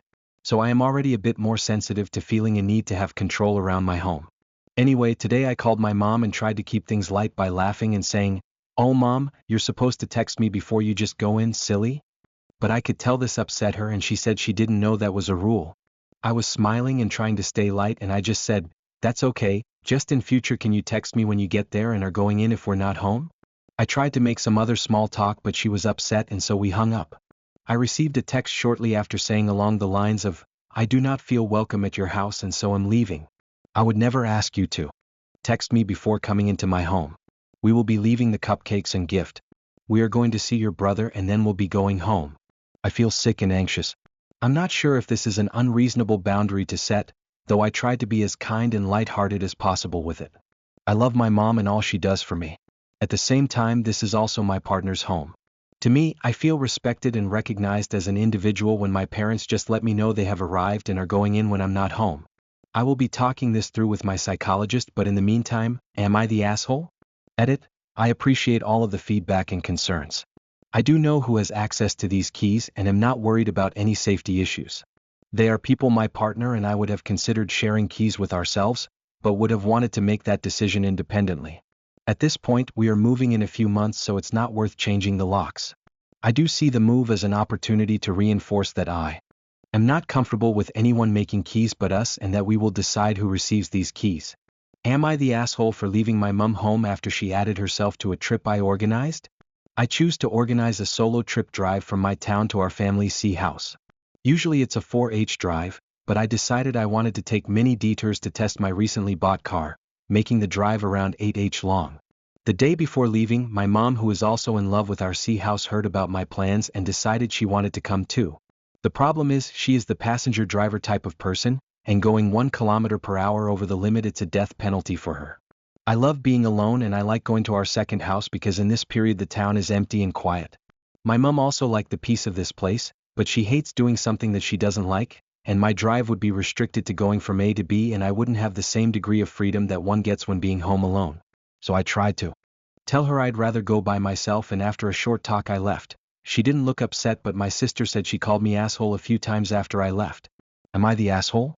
Edit how the conversation went and extra info. My father bought a new car for himself because his V6 Busso Alfa Romeo broke down, so he gave me his old broken car and told me I could keep it if I could fix it. Took a few months, but once I was done working on the car I started planning the trip. I came back home the day before leaving. I live in a different city because I study there. My mum told me she wanted to come by car too. When I was planning the trip she told me she might reach me by train. I told her that I planned to make a few detours on twisty roads and many stops. She told me that she only wanted to do the highway. I told her I planned my trip long ago and I would have rather stick to my plans, so I proposed to pay for her train ticket, but she told me she didn't want to take the train because she needed to switch it 2 times. She traveled all her life and has a lot of experience with trains and any sorts of means of travel. That's when I said I wasn't going to change my plans because I had been looking forward to that day for so long. You could tell she was hurt, and that's why I felt guilty, even though I did all I could to get her to the beach house without completely changing my plans. I had been studying since September for a really hard exam I took on the 4th of November, and this was the only week of vacation I could take before diving back and studying for a December exam. That's why I was so determined in doing what I wanted before getting back on the books. Am I the asshole for telling my mom to stop playing the victim and ruining Thanksgiving? My mom and I have always had a strained relationship. Growing up, I learned early that everything had to be about her, her needs, her feelings.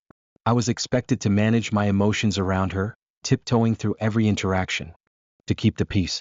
If something didn't go her way, she'd somehow twist the situation until she was the one hurt, the one who'd done everything right, and was never appreciated. I hated the way it made me feel, but I told myself that one day I'd have a chance to set boundaries, to live my life without walking on eggshells. But as an adult, nothing's really changed. I still find myself anxiously checking my tone, weighing every word before I speak, just to keep her from making herself the victim. This year, I decided to host Thanksgiving for the family, and I promised myself it'd be a peaceful day. My mom could come, but I'd just focus on keeping things calm. No drama. Things were fine at first. My dad was cracking jokes, everyone was catching up, and I started to think maybe this time would be different. Then as we sat down to eat, my mom started in. First, it was the small jabs and comments about how I never call, how I'm always too busy for her. I tried to brush them off, but then she moved on to bigger things, saying how family means so much to her, but she feels like she's the only one who cares. That's when she launched into her usual spiel about how much she's sacrificed, how no one appreciates her, and how she's such a good mother who's never shown gratitude. I could feel my blood start to boil. I tried to hold my tongue, but I couldn't do it.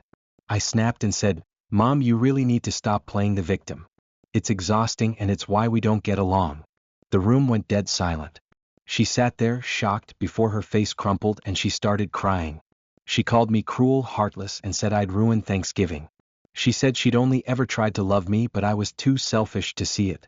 She stormed out, and my dad followed her, giving me a sad look, like he knew this was coming but couldn't do anything about it. Now the family is completely divided. Some of my relatives have called me to say they understand, that she needed to hear it, but others think I was heartless, that I could have been kinder or more tactful. They keep saying she's my mother and that one day I'll regret speaking to her this way. But a part of me feels like I had to say it. If I didn't draw a line now, I'd be stuck in this cycle forever. I'm conflicted because I never wanted to hurt her, especially not on Thanksgiving. I just couldn't keep pretending her behavior was okay. She refuses to see her role in our issues, and I'm tired of always being the one who has to accommodate her feelings. So, am I the asshole for finally telling her the truth, even if it hurt her? Am I the asshole proving my friend wrong that looks do matter? I, 34M, have a great group of friends who are all really supportive and uplifting, especially with me recently as I try and lose all the weight I've put on since COVID. I've been working on it with diet, exercise, and medication, but it takes time and they've all been amazing. Out of the group, I'm the only one still single, and it's not by choice, with mental, financial, and physical health issues have keeping me single. One of my friends, K, 28F, is very well-meaning but has decided to become my personal cheerleader when it comes to my dating life.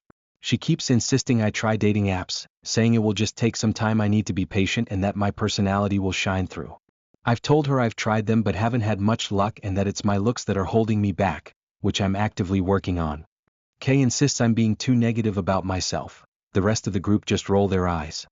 So, to prove my point, and this is where I might be the asshole, I recreated my dating profiles, same name, background, prompts, but using my friends, who is a good-looking happily married dude, pictures with his permission, to prove my point that looks matter more on dating apps. I showed Kay the results. Over 150 matches on Hinge and a ton of likes and roses on Hinge and a plethora of bots on Tinder. She's now upset, calling me an asshole for showing her how shitty the world can be, saying she was just trying to help. I feel like I might be the asshole for raining on her parade and showing how shitty the single life can be for an overweight single. I also might be a bit of an asshole to those women who have messaged me thinking I'm my good-looking gay friend. So Reddit, am I the asshole? Am I the asshole for refusing to pay for renovations that my parents want because I live at home with them but don't pay rent? For some backstory, I used to work in a different line of work and was living by myself in another city until 2020 when I moved back in with my parents due to my dad going through some medical issues and my mom having to become a caregiver for him for a period of time. I had just switched jobs during COVID and now work 2 fully remote jobs from home with extremely flexible working hours, which has allowed me to essentially become a pseudo-parent for my younger brother who is 12 years my junior.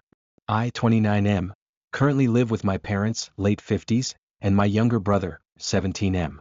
I do not pay rent, however, I take care of 100% of the monthly bills/groceries for the house, owned by parents, after moving back in and have been paying for any maintenance costs for anything that has broken down in the last 7 years.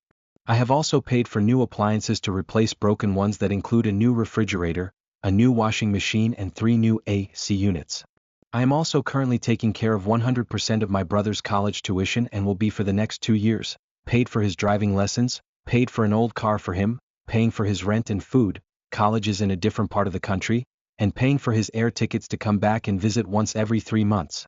At request of parents, I paid for my own way through college as my parents did not support my choice of studies, including working myself to death to pay for food and lodging during that. I have basically been supporting myself since I was 16. I basically had no social life during that because I had to work 3 different jobs to make ends meet. My parents want to do a major remodel to the house that will cost a not insignificant amount of money. Yes, I am making enough money to pay for all this, but this is where I am putting my foot down and I refused. My parents insisted that since I am living at home and have not paid a single cent of rent for the last 4 years that this is a very reasonable request. The drama has now spread to my extended family and my aunts and uncles are now texting me and saying that I am an ungrateful child since I am refusing this and are trying to pressure me into paying for the renos. I think that I have paid for more than enough in the last 10 years considering all the financial responsibilities that I have taken on. So, internet, am I the asshole for not wanting to pay? Am I the asshole for not letting my in-laws discipline our child? My husband Ronan, 32M, and I, 29F, have 1 daughter, 3. We've always had very clear and well-established parenting that works well for us and for her. Enter my in-laws. Prior to having our daughter, we've began to see them more frequently, tends to be around 10 times a month, whereas before then it would be maybe once/twice, because Ronan has a reasonably strained relationship with them, particularly his mom. For context, this is because she was one of those people who couldn't let him have his own privacy, constantly looking through his room, asking where/when/with who he was going even into late teens, things like that.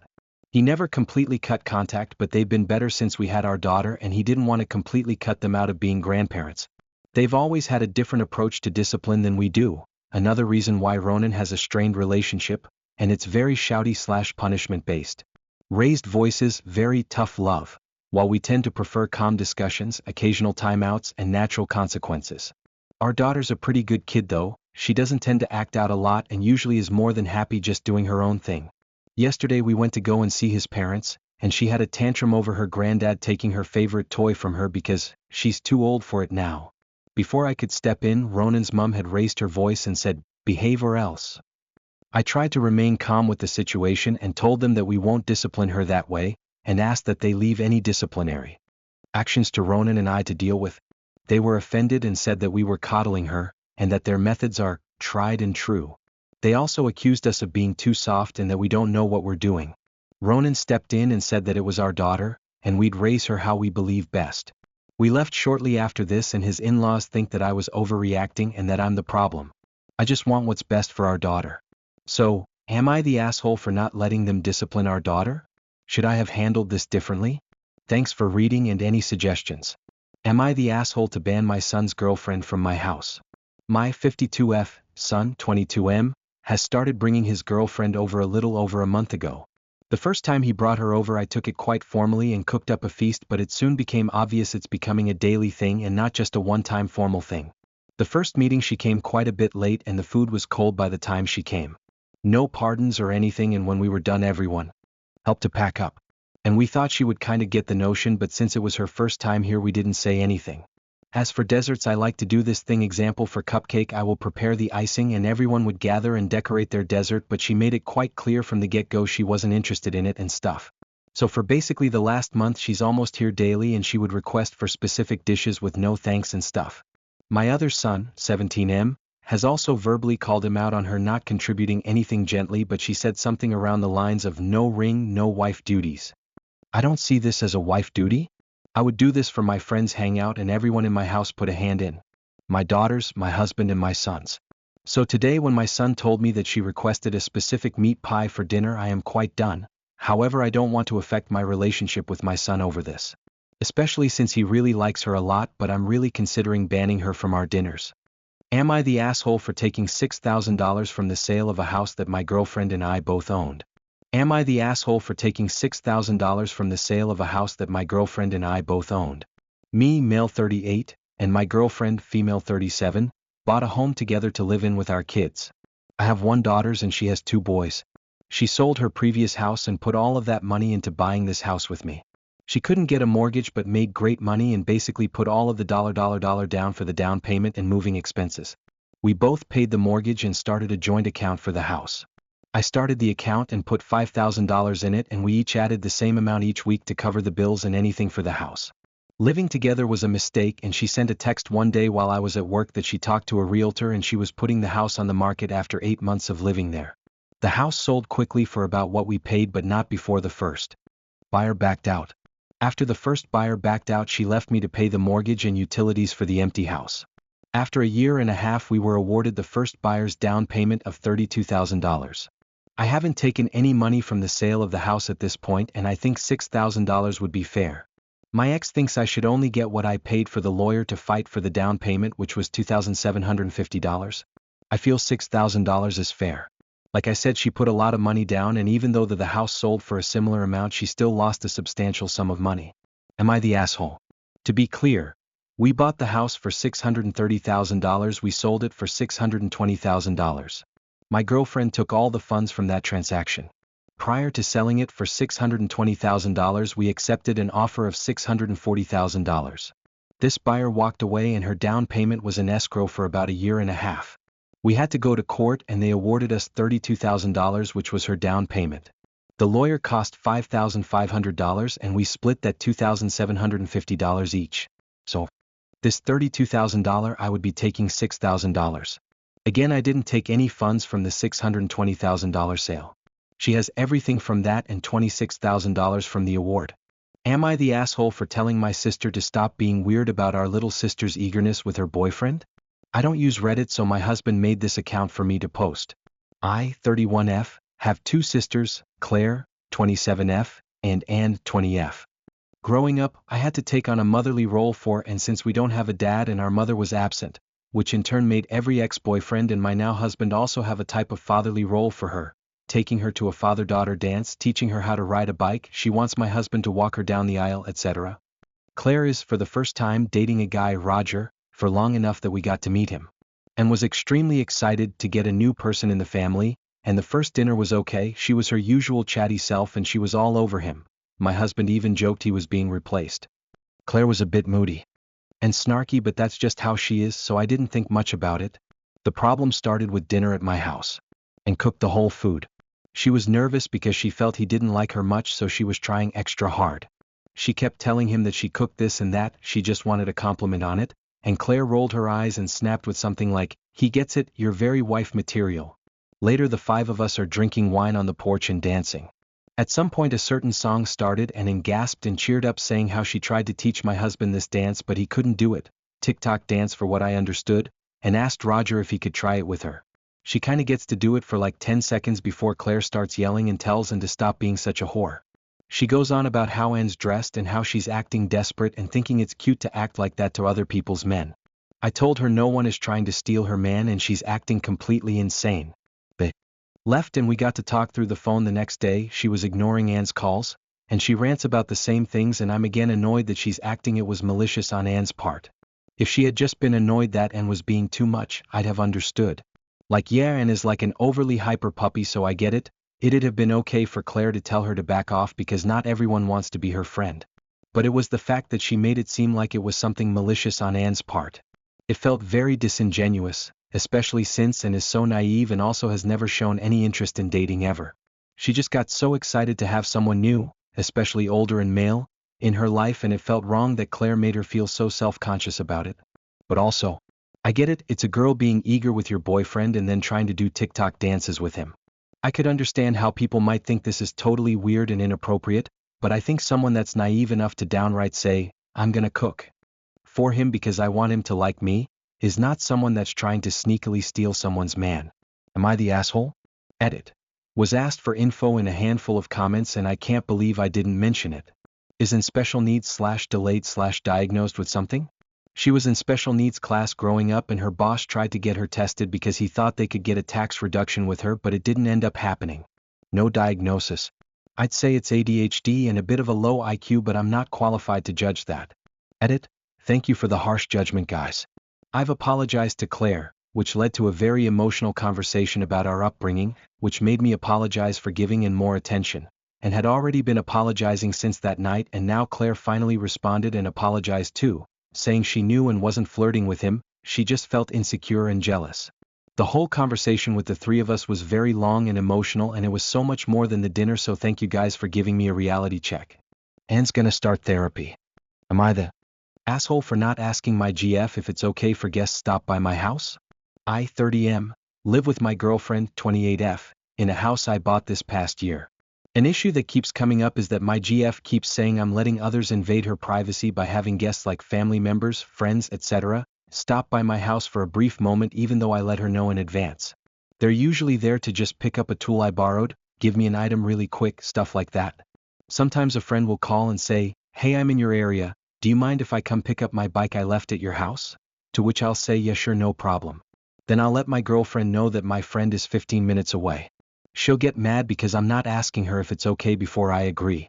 I understand planning an event, having guests over for a longer period of time, a get-together, but someone just coming over for a second?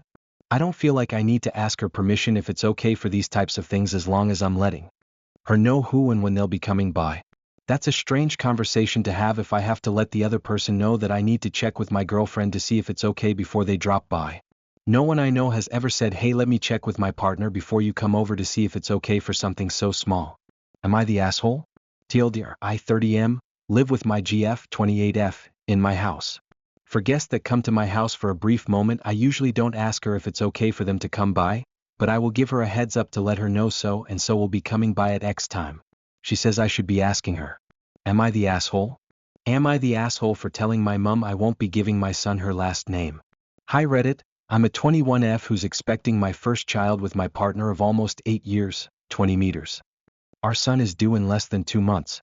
For this story to make sense, it requires some backstory. My father isn't in the picture.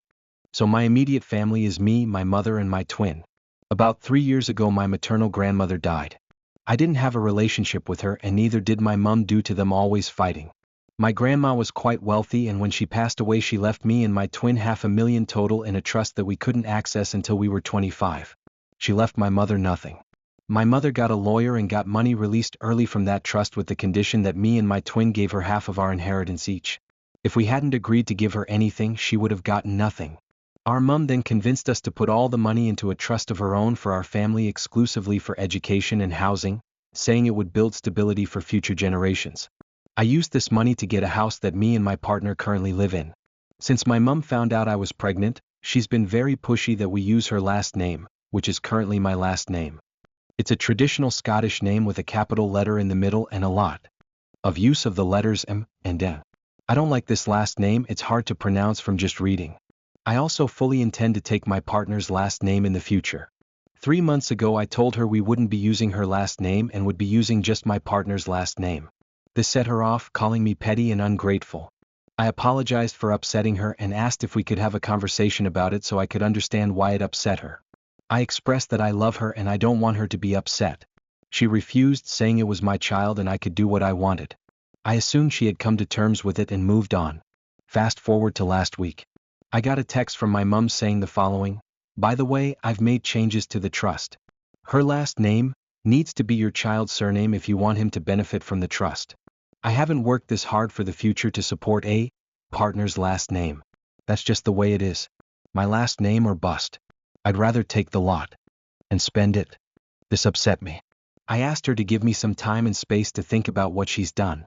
She then went off at me about how her hard work wouldn't be wasted, even though she herself said it would be set up for future generations like my kids.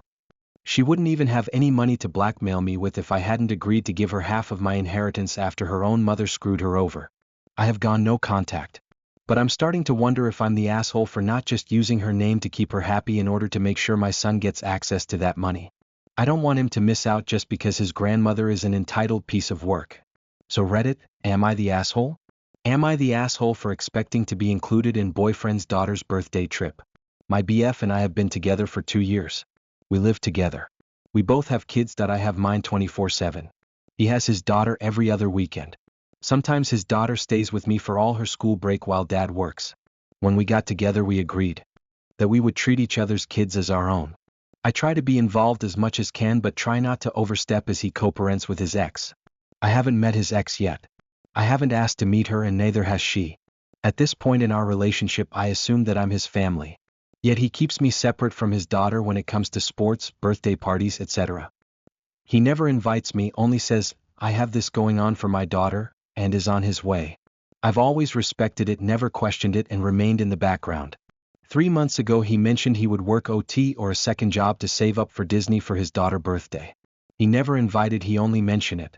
I assumed eventually he'd tell me more and invite me, but he didn't and I never brought it up. A few weeks later we had a barbecue with friends at our house. One of our friends overheard he had a Disney trip planned for his daughter's birthday without me. She told him he should take me and give me my place as his future wife in his family. I joked and said he didn't invite me because his ex doesn't want me there, and he avoided the comment. All he said was, it's going to be my ex's first time going to Disney, she's never been there. I let it be, moved on from it. 2 months later he brought it up again. I asked questions like who's all going, etc. He said my daughter, both my parents and my ex is going. I said okay. He brought up again and this time he mentioned a friend of his ex was going, and that made me feel some type of way, but I let it be out of respect for his daughter. He talked about it again today, said he wants to go fish out there, plans to stay longer with his dad. While his mom, daughter, his ex and ex-friend will come back sooner. I then said, oh, more people going? He said yes, and that his ex's sister and BF will be meeting them up there. I couldn't stay quit any longer and asked him why wasn't I invited, since there seems to be a lot of more people going? And he told me he asked his ex if I could go and she said no. I asked why did she say no, and he said she just said no and she doesn't want to meet you. It hurt my feelings and I told him it's very messed up for him to exclude me if he wanted me to be there, that his ex should suck it up, and that if he really wanted me there he should have stood up to her and let her know what he wanted. I understand it's his daughter's birthday trip and it's about her, but I just felt excluded from something important in his life that I wanted to be a part of. I guess I was wrong to assume of being included, and now he is mad at me because I made it a big deal and says he won't go. He should still go. All I wanted was to know why he didn't invite me. Now I feel horrible and wondering if I crossed the line. Voicing my feelings, am I the asshole for mentioning my dad's honeymoon location? I'm in my mid-20s and I live with my grandparents, my mother's parents. I was the result of a teenage pregnancy, and my parents have been split up since I left home at 18. My dad is getting remarried in a couple months, and while I don't keep in super close contact with him, the other day I was chatting with him on the phone about wedding-related stuff, and what's happening with his side of the family. That night, I was chatting with my grandparents and mentioned a few of the things we talked about in the conversation, like oh, this aunt moved house, dad's going on a honeymoon to New Zealand. He had specifically said not to mention something about some Christmas plans, which I did not. Today he calls me up in a rage, saying that he's been telling people different locations for his honeymoon to find out how my mom knows things about him, saying she mentioned it in an email to him today. My stance on the issue has always been I won't be in the middle, and if they try I cut off contact for a few months. I told him I didn't know it was supposed to be secret. I chat about normal things that are happening in my life. To the family that I live with. Apparently I'm an adult who should have basic common sense to know that's a secret? Then when I started yelling back at him that he was trying to put me in the middle and divide my whole life up, he proceeded to disinvite me from the wedding and tell me to change my surname, because I've chosen my family. Am I the asshole for telling my husband I'm doing trying to help him lose weight? Edit, done trying to help him, not doing trying to help him. My F31, husband M34, have been together for 7 years, married too. Lately he has expressed disappointment in his weight gain and appearance. He's never been athletic or a big exerciser, but was always slender and lean. Maybe it's genes or age catching up to him, but he's gained about 30 pounds over 2 years, and his physical shows he has high blood pressure, high cholesterol, and vitamin D deficiency. His family also has a history of diabetes and heart disease, which he has been very concerned about since his physical All these factors brought him to the decision that he needs to lose some weight and get a little more active. A few years ago I dropped 25 pounds and have kept it off. When I saw him struggling to stick to a diet, I offered to develop him a meal program and help him see it through. He's been diagnosed with ADHD and often struggles with planning and impulse control. He seemed excited for the help, but said he felt a little bad having me do extra work. I told him I'd love to help and I got right to work. I calculated his TDE and built a whole meal plan around his calorie goal to lose 1 to 2 pounds per week. Every weekend for a month, I cooked, packed, and labeled every meal for him. It was a large variety of dishes to keep it interesting and delicious. Every day before work, I'd pack him breakfast, lunch, and a snack. Dinner was also a meal prep when he got home. I explained to him that if he sticks to what I've made, he will stay within his calorie allowance and see results. Inexplicably, every week at his weigh-in, his weight went up 1 to 2 pounds. We moved his weigh-ins from Mondays to Fridays. I recalculated his TD. I reassessed my calorie calculation on my recipes. He wasn't weightlifting. He promised he was sticking to the meal preps. It didn't make sense why he'd be gaining weight. This morning I reworded my questions a little. I asked him if he was eating anything at work besides the meal preps. He told me after he finishes his meal preps, he'll go to a restaurant near work and get another meal during lunch. He keeps a bag of candy in his desk eat throughout the day. At night after I've gone to bed, he'll eat 2 to 3 meal preps or make a sandwich with a bowl of cereal. By my calculations, he was eating more than twice his max calorie range. He told me he thought when I said, sticking to the meal preps, that meant eating the entirety of the meal preps and then it wouldn't matter what additional stuff he ate, he'd still lose weight. I was frustrated, but I calmly told him there's no way he could have thought that's what I meant. I told him I'm sympathetic to his ADHD and how it might make this journey difficult, but if it's something he needs to try. He told me no one asked me to help him, so I told him, that's fair. I'm done trying to help you with this. And things have been weird between us since. TL, dear, I tried to help my husband, DX ADHD, stick to a meal plan to lose weight. He didn't stick to it and said he never asked for help, so I stopped. Am I the asshole for telling GF to go to the doctor?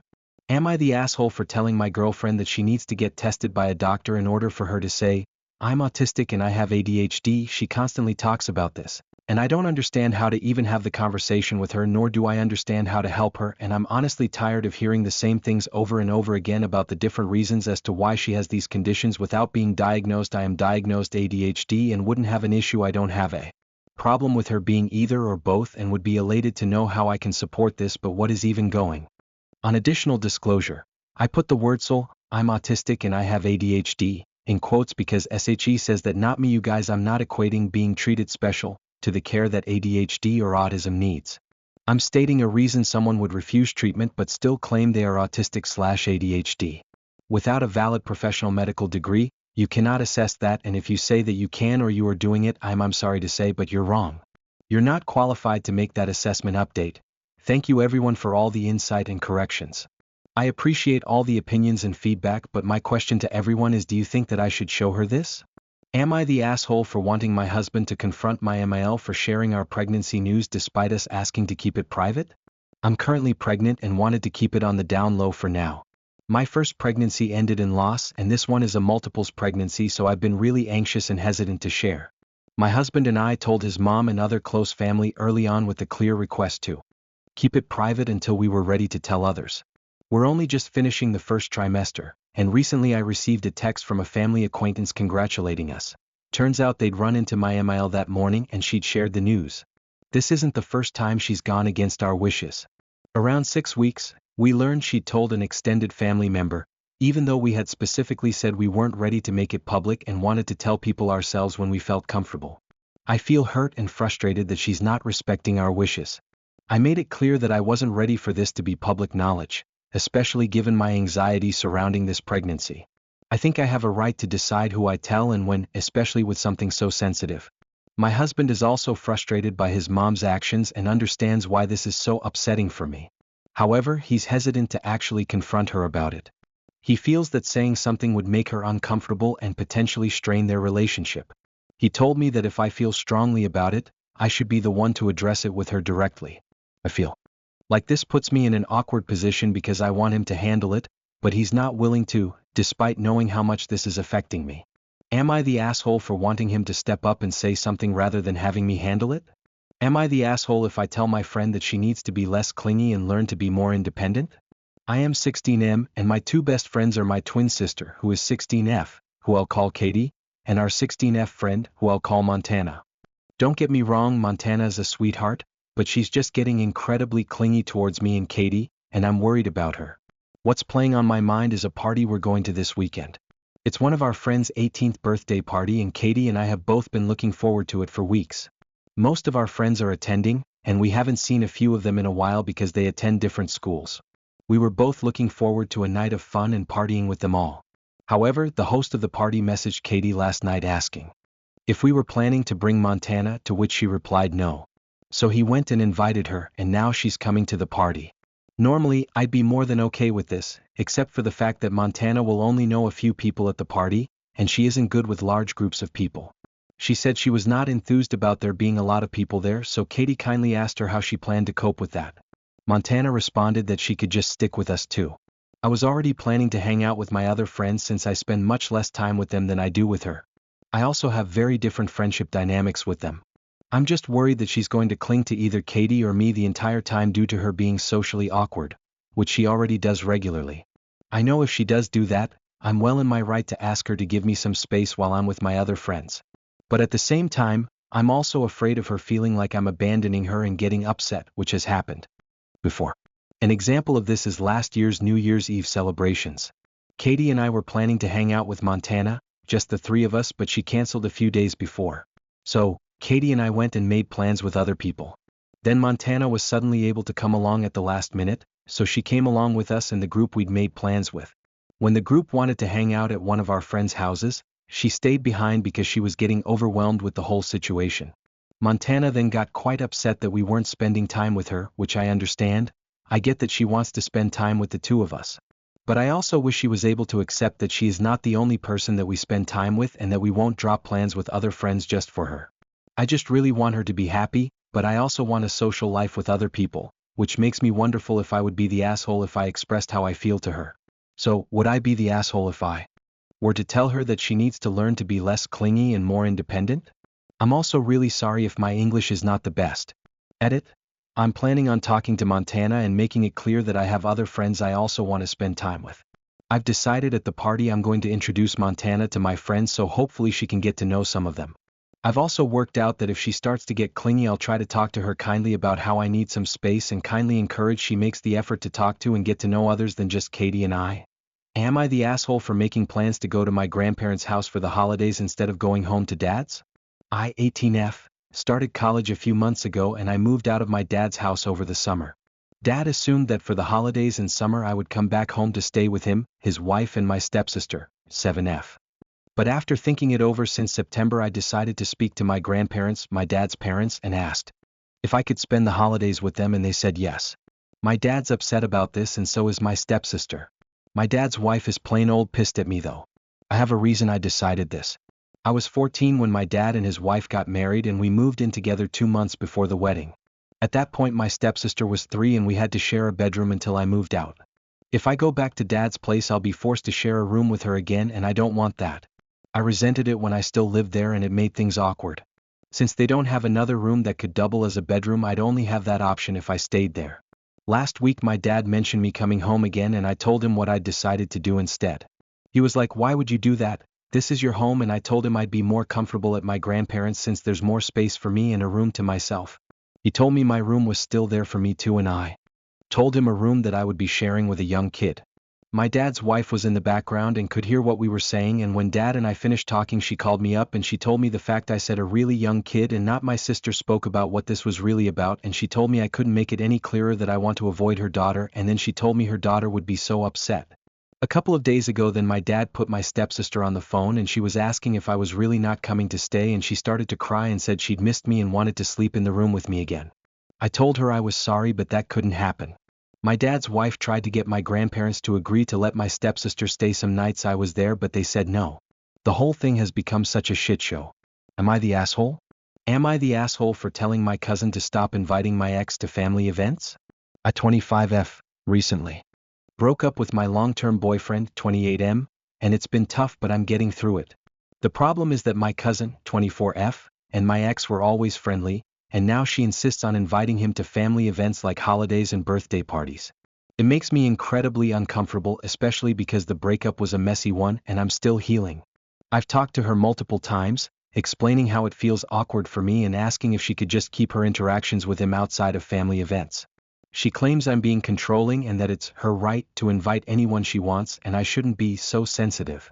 She's been posting photos with him on social media, and it just feels like she's intentionally making me uncomfortable.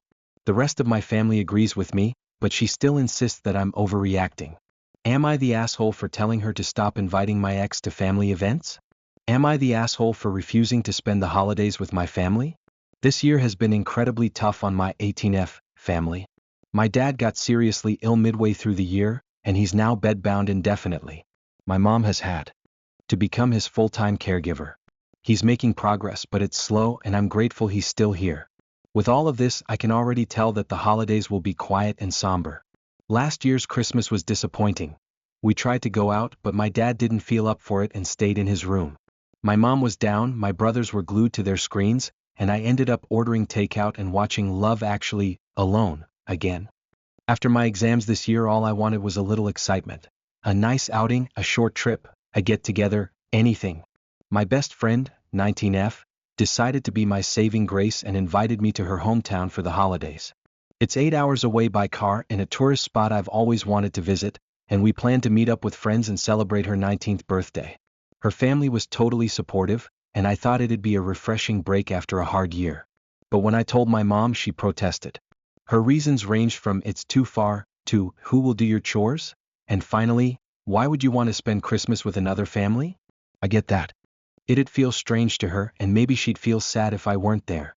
But if I stay, I'll probably spend another holiday alone in my room. I wouldn't go if I thought my family would be genuinely upset by my absence on such a family-centered holiday, but honestly, whether I'm there or not won't make a big difference. We're not that type of family. The trip with my friend is only for a week out of the 2-month holiday before school resumes. I don't plan on going out much, so I'll still be spending plenty of time with my family at home during the rest of the holidays. It's not about avoiding them, I just want to enjoy this time in my life and have a change of scenery, especially after always having mediocre holidays. Am I the asshole? Disclaimer: my mom is a good parent. My parents don't abuse me or make me do excessive chores. My mom's comment about chores and her argument about me going with another family was likely her way of finding a reason to object. My family isn't particularly close. Though we love each other, we're not the type to say it outright, and this becomes more apparent around the holiday season. That said, they still show up for my siblings and me in other ways. I just feel that my mom's arguments are her way of finding an excuse to hold on to me. I understand that late teens can be a challenging time for moms, so I get where she's coming from, but just know that I'm not suggesting she's the AH here, but rather, I'm wondering if I'm being selfish in this situation. Am I the asshole for refusing to give my sister any help in anything ever? I, 16F, have one sister, 15. She has a temper and it makes her mean. When we were younger, it was over stuff that she believed I could do that she couldn't. But there was nothing. She'd say I got to do more extracurriculars than her, but we each had one. I was in a music class after school for 5 years and she did dance. My classes had more breaks than hers did, but we still only had one each. She'd get so mad at me for having more, and sometimes when I'd get back from class when she was on break, I'd come home to her dumping all my stuff all over the room. One time she threw stuff from the top of the stairs when Dad and I were coming in the door, and she broke a lot of toys. I was jealous that Mom and Dad bought her more stuff at Christmas when we were younger. At the time I thought they loved her more, but the stuff all added up to the same amount. I got less because my individual gifts cost more. But when my sister was mean, I'd argue that she got more than me. She'd still say I still got to do more stuff and it wasn't fair. When I was 10, she broke my guitar because she still believed I did more extracurriculars. My parents couldn't afford to replace it back then, and I decided to quit music lessons because I didn't like other instruments as much, except piano, but that was more expensive to learn and we never owned a piano, so practice was impossible. I hated her so much for it, but she would act so smug about it. She rubbed it in my face for years. When I got angry enough, I'd tell her I wish she wasn't my sister and I hated her. She'd say same. I started my period when I was 11 and I have endometriosis, only diagnosed this year, which causes me issues. I bleed a lot and have so much pain. My sister started calling me gross and would tell people at school about how gross I am, and she'd tell people about bleeding accidents I had. This is an ongoing problem and our parents punish her for it and they try to make us talk our issues out, but it's a waste of time. They discipline me too if I express that I hate her. I try not to say it, but it's not a lie when I say it. I do hate her. And I'm not ashamed of hating the person who tries to make home and school hell for me. There are times my sister has needed help and I ignored it and did nothing. Which came up a couple of days ago because my parents wanted me to tutor my sister in math. She always struggled with math, but now she's failing it and they want me to help her so she doesn't end up failing math all the way through high school. But I refused. I told them I would take them punishing me over helping her.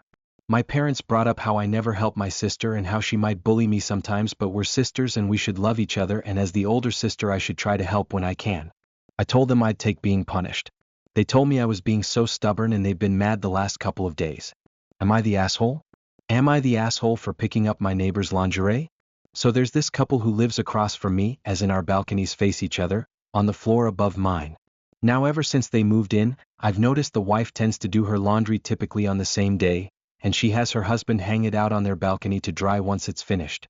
Now I don't know if he's just ignorant or just doesn't care, but he sorta just drapes the clothes over the railing rather than hanging them up properly. What ends up happening is that smaller and thinner pieces of clothing like lingerie, bras and underwear and whatnot end up falling off the railing where the wind then carries them to my balcony. Even so, mistakes happen, so I take any that fell inside, make sure they get properly dried, and hold on to them until I can awkwardly return them the next morning. The wife is obviously embarrassed but thankful towards me for not letting her lingerie get lost. Fast forward many months and this is still happening like clockwork on a weekly basis. Me and the wife are now pretty much on an unofficial schedule that she comes by my apartment to pick up her lingerie the morning after laundry day. It doesn't matter how many times she tells her husband to fix the problem, it never changes. She works during the time they need to be hanged, so she can't do it herself. Now after all of this, I run into her husband one afternoon and he's annoyed at me. He didn't shout, more sharply worded, but he made his point clear. He doesn't like what I've been doing. I shouldn't be touching his wife's lingerie, let alone keeping it overnight in my apartment. According to him, me taking a married woman's intimate clothing is creepy and violating. And if I was really just returning it, I wouldn't keep it overnight and instead come to their apartment late at night to return it immediately. He also spent a while completing that his wife was giving him a hard time for how he was hanging the clothes thanks to me, calling it an asshole move on my part. I don't believe I'm the asshole in this situation. I'm the one making up for his mistakes and returning the lingerie to its owner at my earliest convenience, like a good neighbor should do. I get that it's a very intimate item, but I feel like I'm innocent here. Am I the asshole?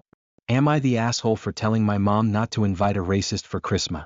I, 27F, and my best friend, 27F, have known each other since we were little kids. At this point we're more like sisters than friends. My friend, I'll call her Jessica, grew up never liking sympathy. She grew up with a brilliant single mom, let's call her Allison. She always taught Jessica to never judge a person based on race, sexuality, etc. Last year Jessica went through a really rough time. She lost her dream job and ended a 5-year relationship with her boyfriend, 28M. A few months later she has a fling with this guy, 23M, who we'll call Greg. It started very casual. Greg didn't want anything serious at all. He told friends Jessica was too skinny and too much drama. This stuff got back to Jessica, and although it really upset her, they still would hook up because, again, nothing serious. Jessica told me about all his red flags. He had a son from a previous fling, she hates the idea of being a stepmom, he was part of a dangerous motorbike gang, and worst of all, he had a real problem with black people. She refused to say in detail, but it was stuff she was horrified by. Greg even announced that he didn't care that he was a racist, even wore it proudly. I was shocked and said, "Surely you won't see him again." She explained that it was just sex and she's told him she didn't want to hear any more racist stuff. She comforted me by saying it would likely fizzle out soon. Suddenly, just after Christmas last year, Allison died. She's never been a healthy woman, but it still felt sudden. With Allison gone, my parents and I were the closest to family Jessica had. As she had all of her life, she'd only accept comfort for a short amount of time.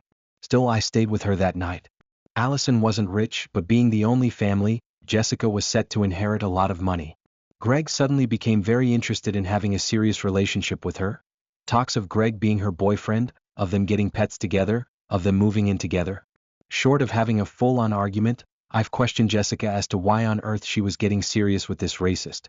She'd argue that I didn't know him like she did.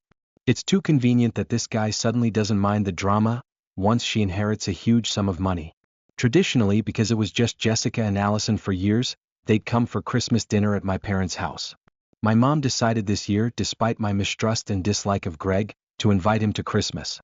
I still have never met him and he's coming on Christmas? I told my mom. How against the idea I was. I've been losing sleep worrying and I ended up in tears at how messed up the whole situation seems. How I feel alone in seeing how this guy is preying on my grieving friend. My mom said he'd uninvite him months ago, but a conversation with Jessica the other week proves she never did. I feel almost gaslit at this point. Greg is clearly not a good man and we all have to just accept this isn't messed up. Am I the asshole for checking on the baby who was screaming for 15 minutes after I asked my husband to watch him? This happened just about an hour ago and my husband, who is 42 years old, is really angry right now. I had asked him if he could watch the baby, our 3-month-old son, so I could take a shower. He agreed and took the baby right away. I took a few minutes to gather my soap, towel, washcloth and other shower things in the bathroom. During the entire 15 minutes I was in the bathroom, the baby was crying so hard he was gasping for breath. I was concerned about why he was crying for so long, so I came out of the bathroom and found that my husband had brought the baby's swing into the kitchen and left him there to cry while he cooked dinner on the stove. Our baby's face was red and tears were streaming down his cheeks. I grabbed his pacifier and tried to calm him down a bit, but my husband became irritated, saying I should just go back to the shower instead of fussing over the baby. I then went to the sink to grab a clean bottle, intending to make a bottle and sit down to feed him so he'd stop crying. My husband reacted immediately. He swore at me, grabbed the bottle himself and started making it. He said I was ruining his plan for the night and that I was taking over. He finished making the bottle, took the baby to the living room and fed him, telling me to just go take my shower. Why didn't he just feed the baby 15 minutes earlier? I went and took my shower and when I came out, the baby was perfectly happy. My husband was back at the stove and he was even babbling with the baby.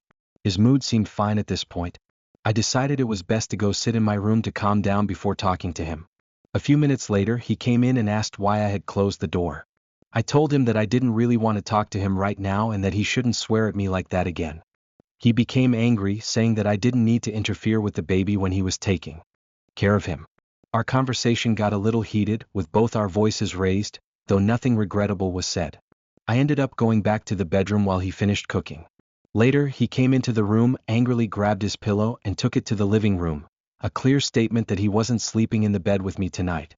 After getting the baby to sleep, I picked up his pillow from the couch on my way back to the bedroom.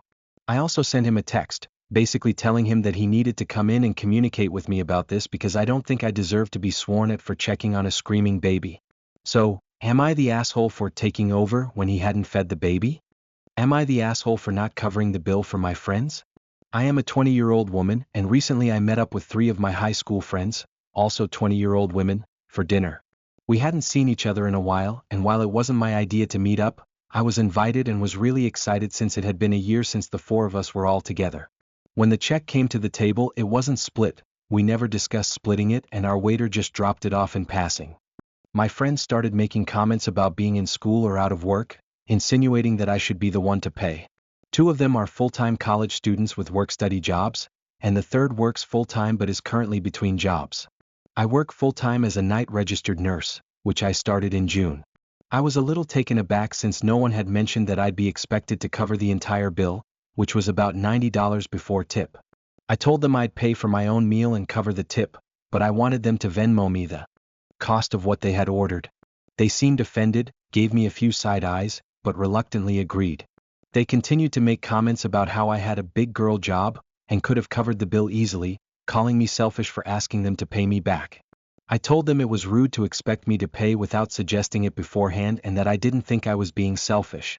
This happened a couple of weeks ago, and they've since made jokes and remarks in our group chat about the incident. I know that at least one of them is actually upset with me about it. Am I the asshole? Am I the asshole for refusing to let my wife spend my bonus on an expensive gift for her best friend? My wife has known her best friend since middle school. Her friend is a lawyer from a well-off family, makes a lot of money and is pretty generous with it. She's covered a few expenses for my wife over the years. For example, she paid my wife's portion of her bachelorette trip, as the other friends in the group couldn't afford it. She's also helped with a portion of my wife's rent twice and usually pays for meals when they go out. This friend is now marrying a doctor, and I don't think they're struggling financially at all. My wife is a stay-at-home mom and I work as a mechanic. Recently, I received a $3,000 bonus, and when I told my wife, she immediately started talking about getting her friend a really expensive necklace from a brand she knows her friend loves. She showed me the website, and the cheapest necklace there costs around $2,000. She insisted that I should spend the bonus on this as a wedding gift for her friend. I shut the idea down, saying that it's my bonus and I don't think it's reasonable to buy her friend something that expensive. I didn't even think wedding gifts typically exceed $100. My wife got upset, arguing that I spend money on eating out and on hobbies that she thinks are stupid and costly, so she should be able to spend money like this on her friend. It's true that I do spend on my hobbies and I own 2 cars, but I also work hard to support our family. Besides, her friend is marrying a doctor, they already own a house, and meanwhile we're still renting.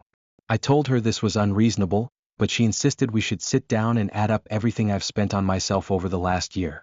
If it's more than $2,000, she thinks I should buy the necklace for her friend. I find it ridiculous to compare the two situations, so I'm refusing to let her spend the bonus on a lavish gift. My wife argues that her friend has spent a lot on her and that we've saved money because her friend often pays for meals and activities when they go out. I understand that the dynamic might feel unbalanced, but if she's uncomfortable with it, she could opt for more affordable outings and let her friend decide if she's okay with just spending time together without extra costs. My wife is now refusing to talk to me, and I'm left wondering if I'm being the asshole here. Am I the asshole for losing my composure at a family gathering? At a recent family gathering, I ended up calling out my brother in front of everyone. I'm a 40-year-old man and I had a small bag, basically a fanny pack, sitting on a table near the entrance. The bag contained my keys, phone, my child's medication, and other essentials. I watched my brother, who's 30, pick up my bag and take it into another room. I followed him and asked him to hand it over, telling him that I'd seen him pick it up and walk away with it. With a grin, he taunted me, saying, "Go ahead, tattle on me, no one will believe you. I always win. Go on, see what happens." He claimed he didn't have the bag. I then went to his wife, explained what had happened, and asked if she could help. She spoke to him, then came back to tell me he didn't have it and that I should leave him alone. At that moment, he leaned around the corner, smirked, and mouthed, "Told you so." I gathered my partner and our child and said we needed to leave. Although I didn't swear or name call, I was visibly upset and definitely not calm. This isn't the first time I've been on the receiving end of his nonsense. Despite my reaction, several family members reprimanded me, saying my response was over the top and that my behavior was concerning. Eventually, my brother disclosed where he had hidden my bag and we left immediately. Normally, I'm easygoing, I have the disposition of a ska band.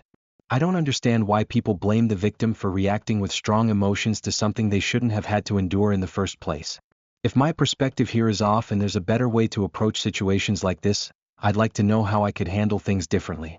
Edit/update. Would I be the asshole if I sent this thread to my family? Am I the asshole for asking my boyfriend to quit his sport? Update. Are people not seeing where I asked him to stop playing? He can coach, mentor, watch, etc., and that's fine with me. It's the constant injuries, the financial drain, and then him yelling at me that I'm the reason he's broke that made me ask him to stop playing. I'm a 23-year-old woman and I've been with my boyfriend, who's 28, for about 2 years. He's been playing rugby throughout our relationship and started about a year before we met. Rugby feels like the third person in our relationship, so I finally asked him to stop playing. Was I wrong? Every Saturday is rugby day, which means he wakes up, watches a game, plays a game with his team, then watches another game afterward, usually finishing off with YouTube highlight reels until he goes to bed. He also has 2-hour practices every Tuesday and Thursday. Additionally, he coaches a high school team and assists in coaching a college team. After each game, practice, or scrimmage, he comes home with some sort of injury or is simply debilitated by pain. He's constantly covered in bruises and cuts. He's been to the hospital for a separated shoulder, a split eyebrow, a split lip that went all the way through the muscle and fat, and the most recent incident involved turf beads in his eye, which almost blinded him, not exaggerating. He'll take off work for games and practices, cancel dates, and miss important events for them. When my family home caught fire, we had a fundraiser. He tried to skip it for a game. He only attended because the game was canceled. During my birthday dinner, he asked if we could rush it so he could make it to practice. We can't go out or do anything on rugby days. We can't be intimate because he's too sore, and he can't even function on those days. He always says, "It's tough on rugby days." But at this point, Saturday is rugby day has turned into every day is rugby day. He often gets stressed about money since we live in an expensive area, yet he always seems to have money for new cleats, new studs for his cleats, joint tape, and team memorabilia. Basically, he always has money for rugby like an addict always has money for a fix. To be clear, I'm genuinely glad he has something he enjoys. I'm happy he coaches, that his students look up to him, and that it boosts his self-esteem. We've both met some amazing people through the rugby community. But the 1 a.m. calls that he's in the hospital, getting yelled at because he's broke, catering to him after every game because he's sore, consoling him when he's devastated over losing a starting position, and having to live, breathe and eat rugby because he does, it's just too much. When I finally asked him to stop playing, he freaked out. He told me I don't appreciate the things he cares about, and that I should be thankful he has rugby, or he would be dead. He said he has nothing else. Now I feel horrible. Am I the asshole? Am I the asshole for telling my friend we don't want his wife to join us? I just scored some awesome concert tickets. A friend of mine, both of us are male, and I have been going to a few concerts a year for a while now. We don't go to sporting events, and concerts are kind of our thing for entertainment. I bought 3 tickets today. It's a big deal for us as we love this type of show, and I managed to get us great seats. The 3rd ticket is intended for another friend. Friend number 3 has had a really tough year taking care of his wife and kids. His wife was diagnosed with a rare disease, likely more from her major drinking problem than genetics. It's still somewhat of a mystery how and why, but she was really struggling all year, hardly able to help with the kids and no contribution to bills or chores. She's doing a lot better now but still has no job and doesn't contribute much. Everyone feels bad for him because he's a genuinely good guy and tries incredibly hard. So, I got him a ticket and invited him along thinking he could use a break to get away from the responsibilities and enjoy the show. He was super excited and agreed to join. Later today he tells me he got permission from his wife to go, but she also wants to join us. Besides her health issues, she's quite loud and not exactly easygoing. Plus, I only have 3 tickets. Am I the asshole for telling him it's a guy's night and potentially putting him in the difficult position of explaining to her that we don't want her to come? Am I the asshole for telling my friends I can't afford to split holiday costs equally and that I'll only pay for the activities I can budget for? A few friends and I are planning a holiday trip together. We've been talking about all the activities we want to do, but some of the options are really expensive like fancy dinners and guided tours. Since my budget is a lot tighter than theirs, I told them that I'd love to join but would only be able to pay for the activities that fit within my budget rather than splitting all costs equally. This didn't go over well with a couple of friends. They feel that splitting everything equally is just what friends do, and that it's awkward if I go off to do my own thing for cheaper options while they stick to the pricier plans. One friend even said that if I'm not willing to split everything evenly, I should reconsider going on the trip. Now I'm wondering if I've been unreasonable by setting a boundary about what I can afford. Am I the asshole for telling my friends I won't be able to split all costs equally? Would I be the asshole for buying a fridge and refusing to let my roommate and his girlfriend use it, even though they'd have no other way to keep their food fresh? I, 26M, live with my roommate, 33M, who is also my co-worker. We initially moved in together to share the cost of rent and groceries, and we had planned to buy a fridge together. However, when his girlfriend, 28F, moved in about 5 months ago, the dynamic changed and that conversation was dropped. Now we each buy our own groceries and kitchen supplies, including separate toiletries and even toilet paper. I feel like a third wheel in my own home, and I no longer enjoy the convenience of sharing space with my roommate. I wanted a communal living situation, but it has become more like separate lives. Currently, I don't have a fridge and I'm thinking about buying one, especially since holiday sales are coming up. However, my roommate is unwilling to contribute to the cost, and I'm concerned about sharing it with them since they seem to want everything separate now. When we both get home from work, his girlfriend is usually in the kitchen cooking, and I have to wait an hour or 2 to use the space. I've suggested she cook earlier so I can use the kitchen, but my roommate prefers not to eat cold food.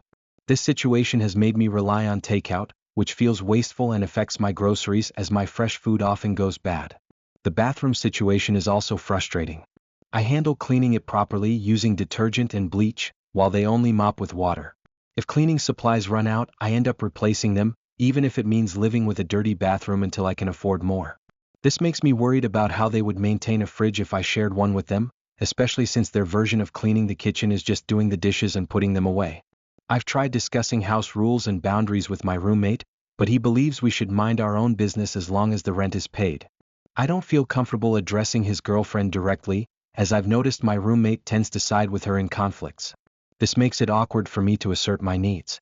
My coworkers have said I would be the asshole if I bought a fridge and didn't share it with them, which adds to my confusion about what the right thing to do is. Considering everything, I'm thinking of buying my own fridge.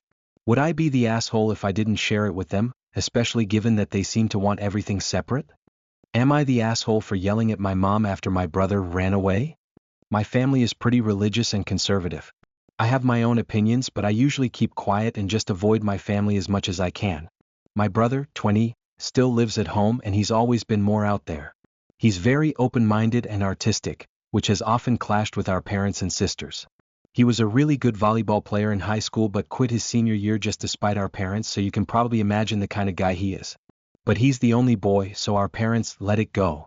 Recently, he acted in a silly amateur film for one of his friends in which he kisses a boy.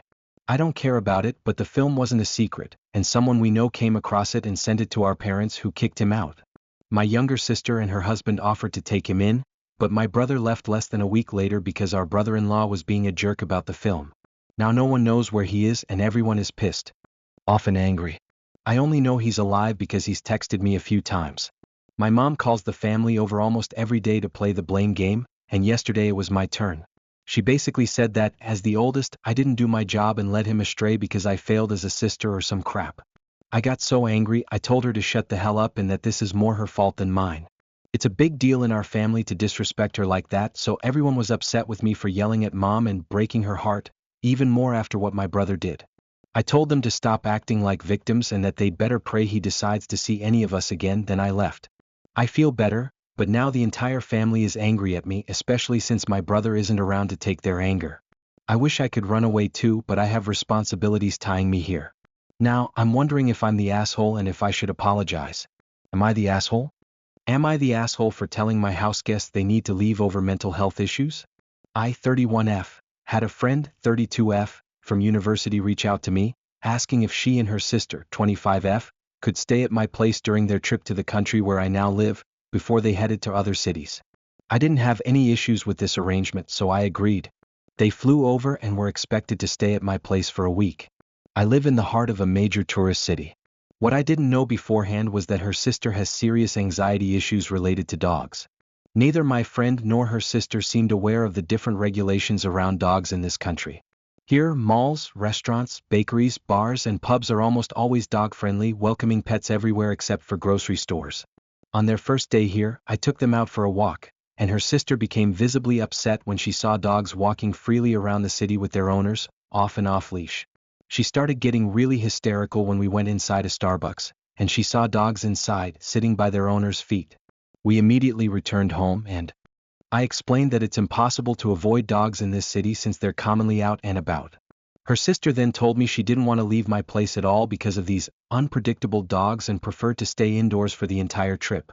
I suggested that the places they're planning to visit next would likely have similar regulations and dog-friendly environments. At this point, her sister announced that they'd just stay at my place for a few more weeks before flying home, as she didn't feel comfortable going out. I told them I wasn't okay with this and that if her anxiety around dogs was truly that severe, they'd need to make other arrangements. Am I the asshole for asking them to leave after this unexpected change in circumstances? Am I the asshole for not leaving my estate to my severely disabled brother? I, 33F, received a terminal diagnosis earlier this year. I have a couple of years at best to get everything in order before I won't have the cognitive ability to do so anymore. I've been working with a lawyer and an end-of-life care social worker to make sure everything goes as smoothly as possible and that my wishes are respected. My family situation is complicated. My parents were never married and my dad passed away from the same condition I now have when I was 12. He never remarried, so his assets were put in a trust for me by my grandparents. My mom married after they broke up and had my half-brother, 26M, who is severely mentally disabled. He has the cognitive level of a 7-year-old in an adult's body, and he's very challenging to care for, even with all the resources they have. My mom and stepdad struggle financially, and they tried hard to get control of my trust while I lived with them, but they couldn't.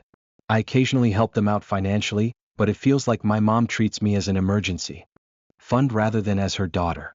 My stepdad has always been bitter about the financial aspect, especially since my dad's family is well off. I don't share much about my life with them because they often get passive-aggressive and guilt-trippy.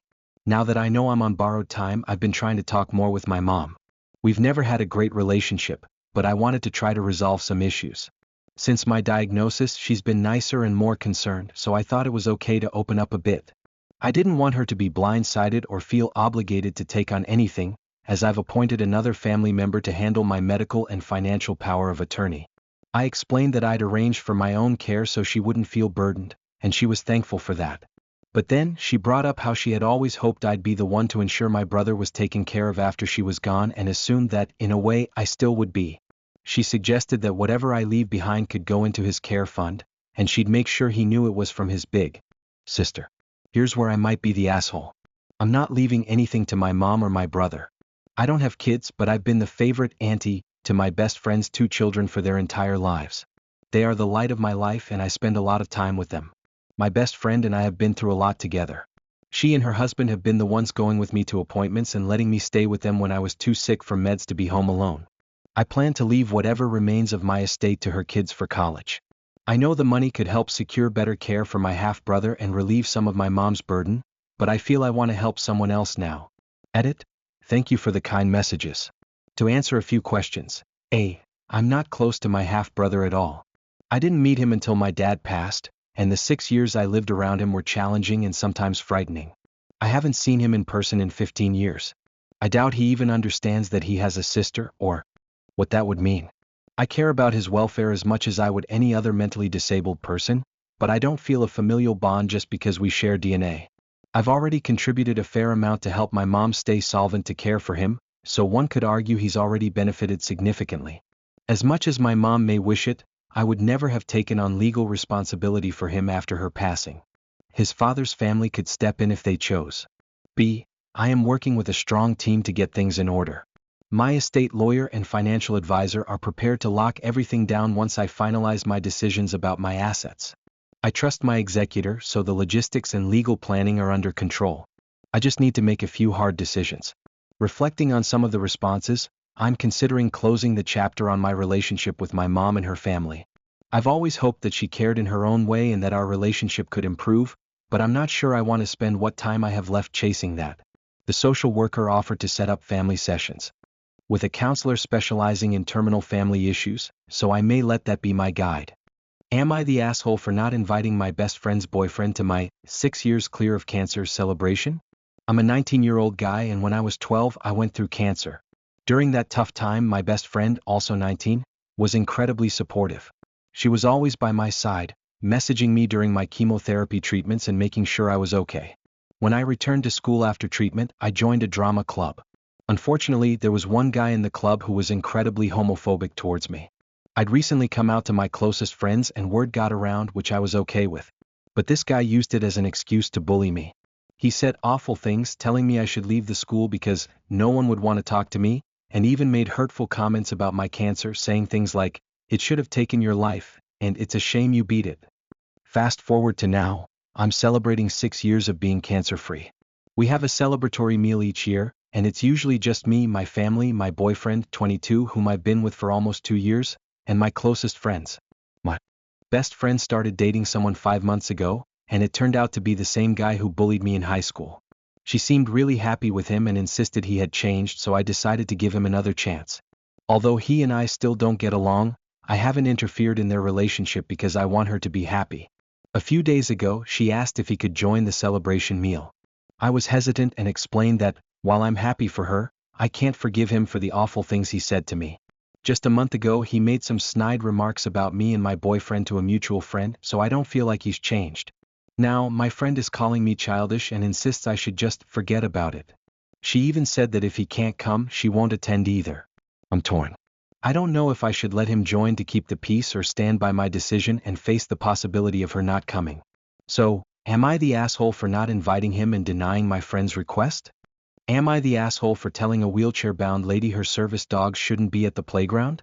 Throwaway account here because I can't believe this situation actually happened, and now people are making me feel like I'm the one in the wrong.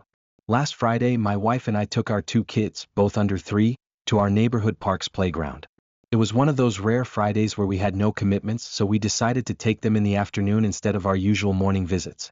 When we arrived, we saw about a dozen kids playing and noticed 2 large Labrador retrievers running around in the grassy area near the playground, off-leash.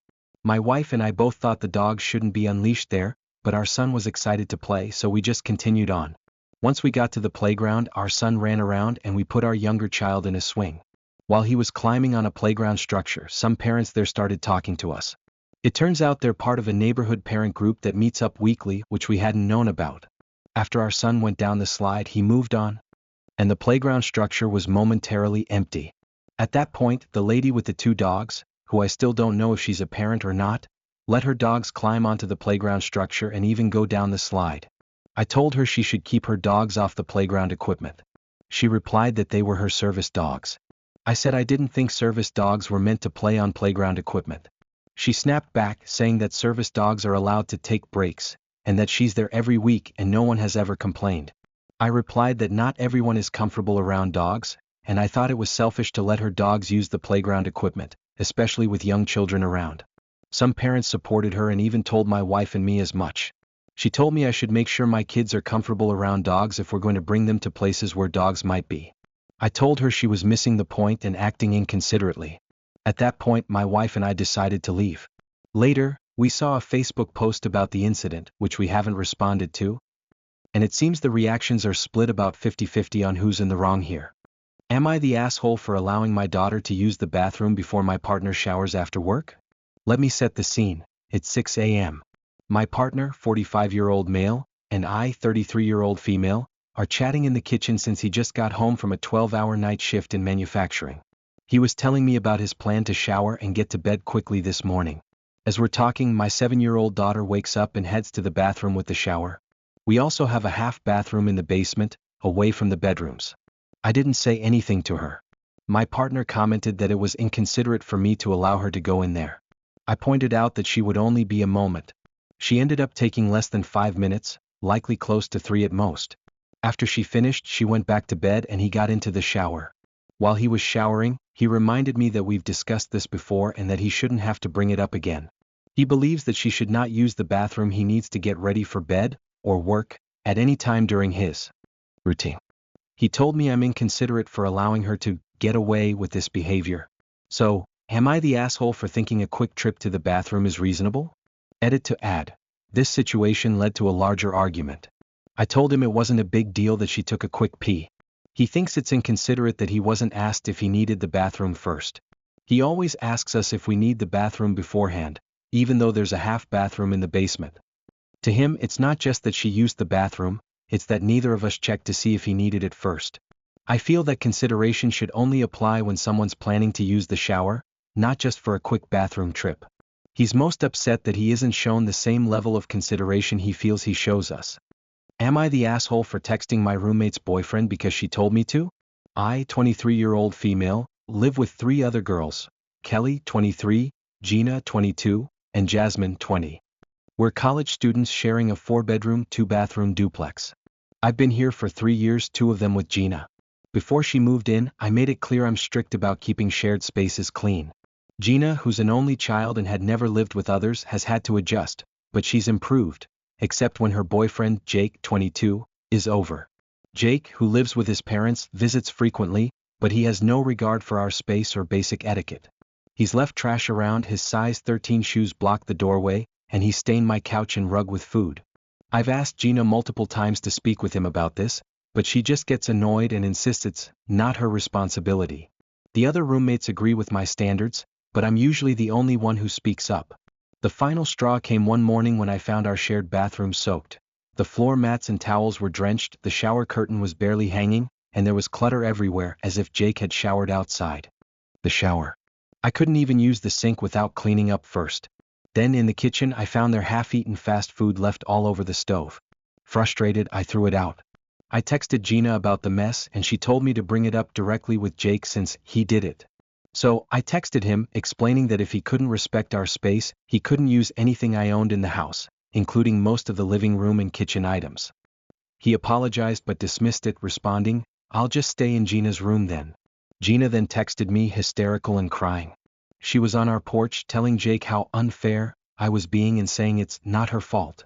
She demanded I allow Jake to use my things, arguing it's her house too. I told her he's welcome to use anything she owns in her space, like her room or the shared bathroom, but not mine. I also pointed out that, like with a pet, she's responsible for her guest's mess. Now she's telling people I'm banning Jake from the house. Not true, I just set boundaries with my things, and they're threatening to report me. I laughed and told them. They could. Am I the asshole? I haven't yelled, called names, or banned him. I just set boundaries with my belongings since he disrespects them. Update: Gina texted me asking if we could talk. It's been 2 days since our fight, and she's usually either at work or at a friend's house until she's ready to come home and sleep. Let's see how this goes. Am I the asshole for not reacting properly to my friend group's surprise Airbnb booking?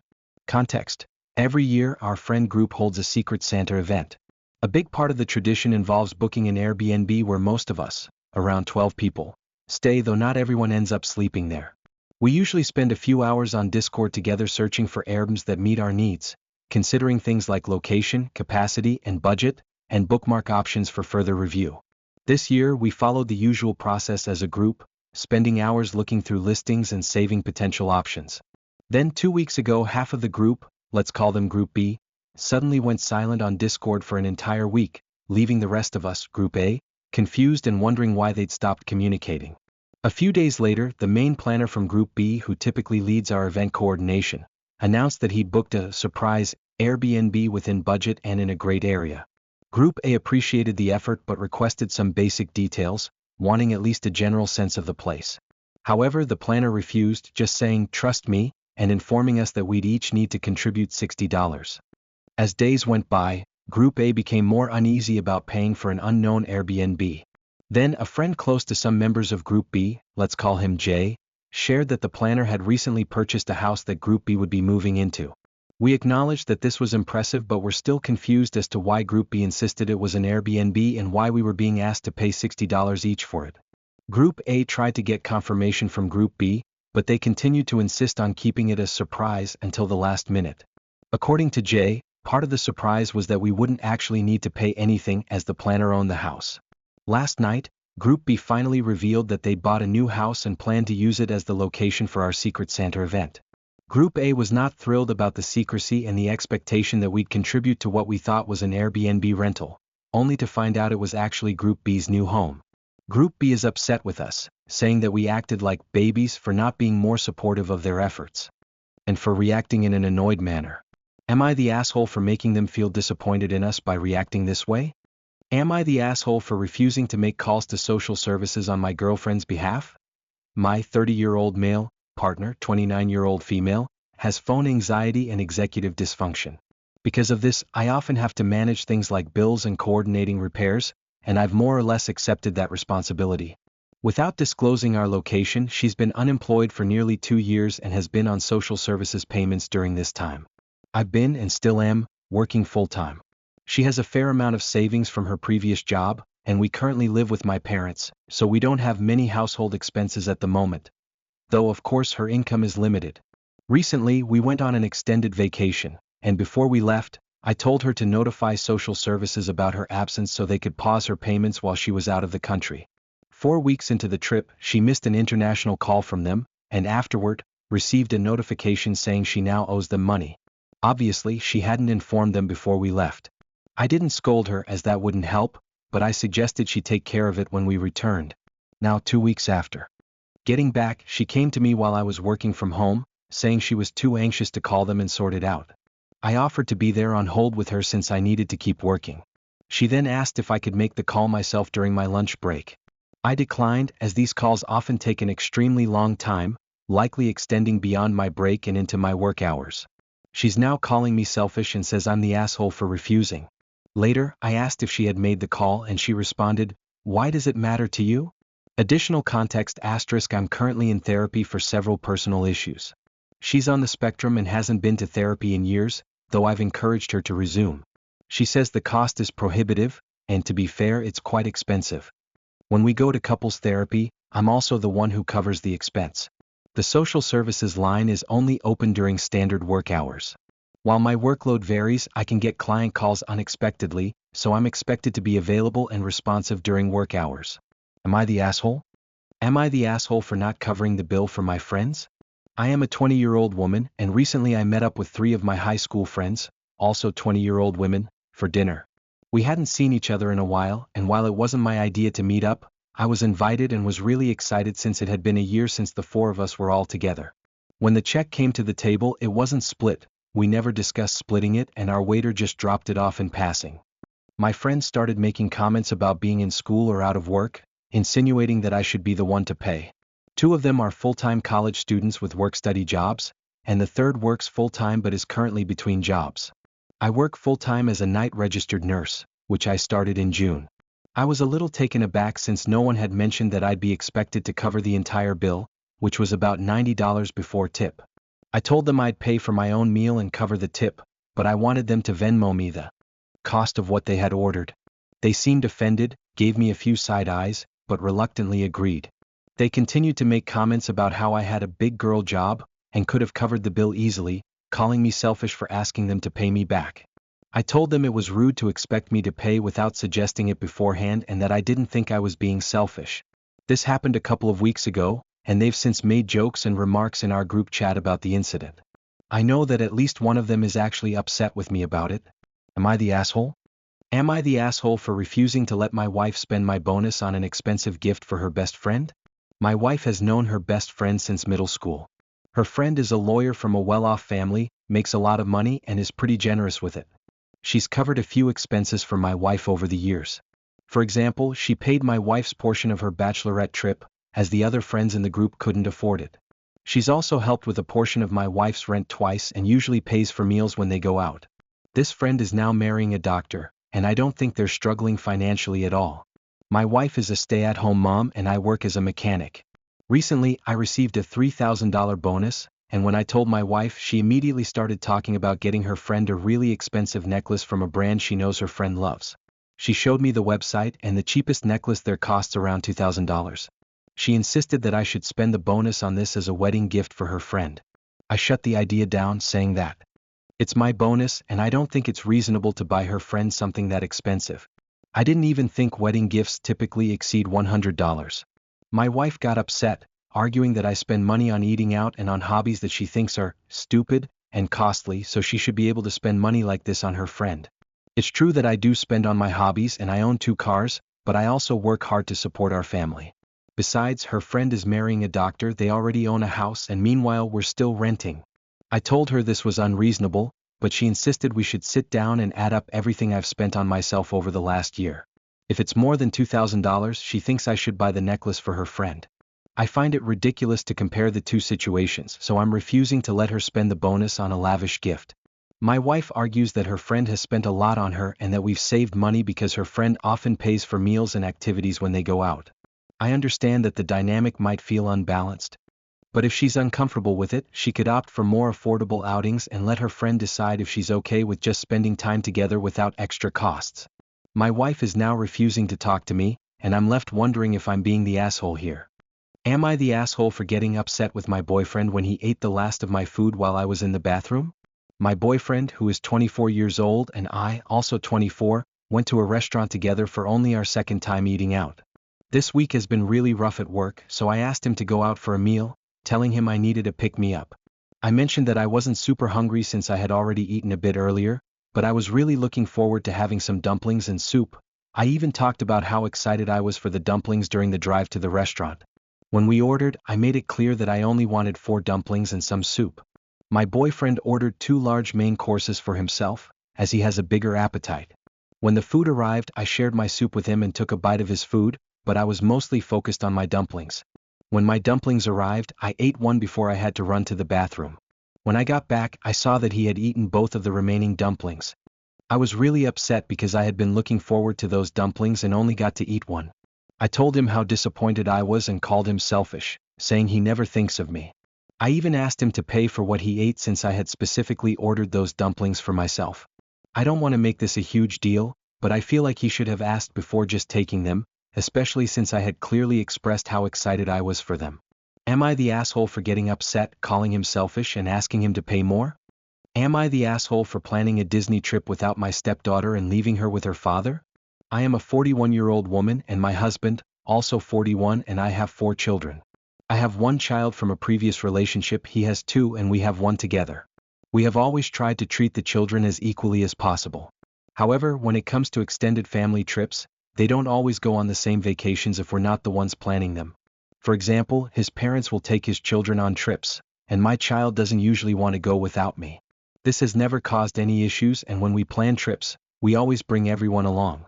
The issue here is with my 16-year-old stepdaughter, who doesn't seem to enjoy anything that the rest of us do. Often she'll be interested in an activity until someone else shows interest. For example, she wanted to go on a winter trip to Colorado for skiing. None of the other kids were that enthusiastic, but since it's rare to find activities she likes, we planned the trip. She was excited, until the other kids started enjoying it too. Then she wanted to leave. This pattern repeats itself on trips to the zoo, museums, or really any outing. If others show excitement, she instantly dislikes the idea. We thought she might just want individual time with each parent, so we tried that with both her mom and her dad. But she still complained the entire time. Her counselor suggested that she might want activities with both parents together,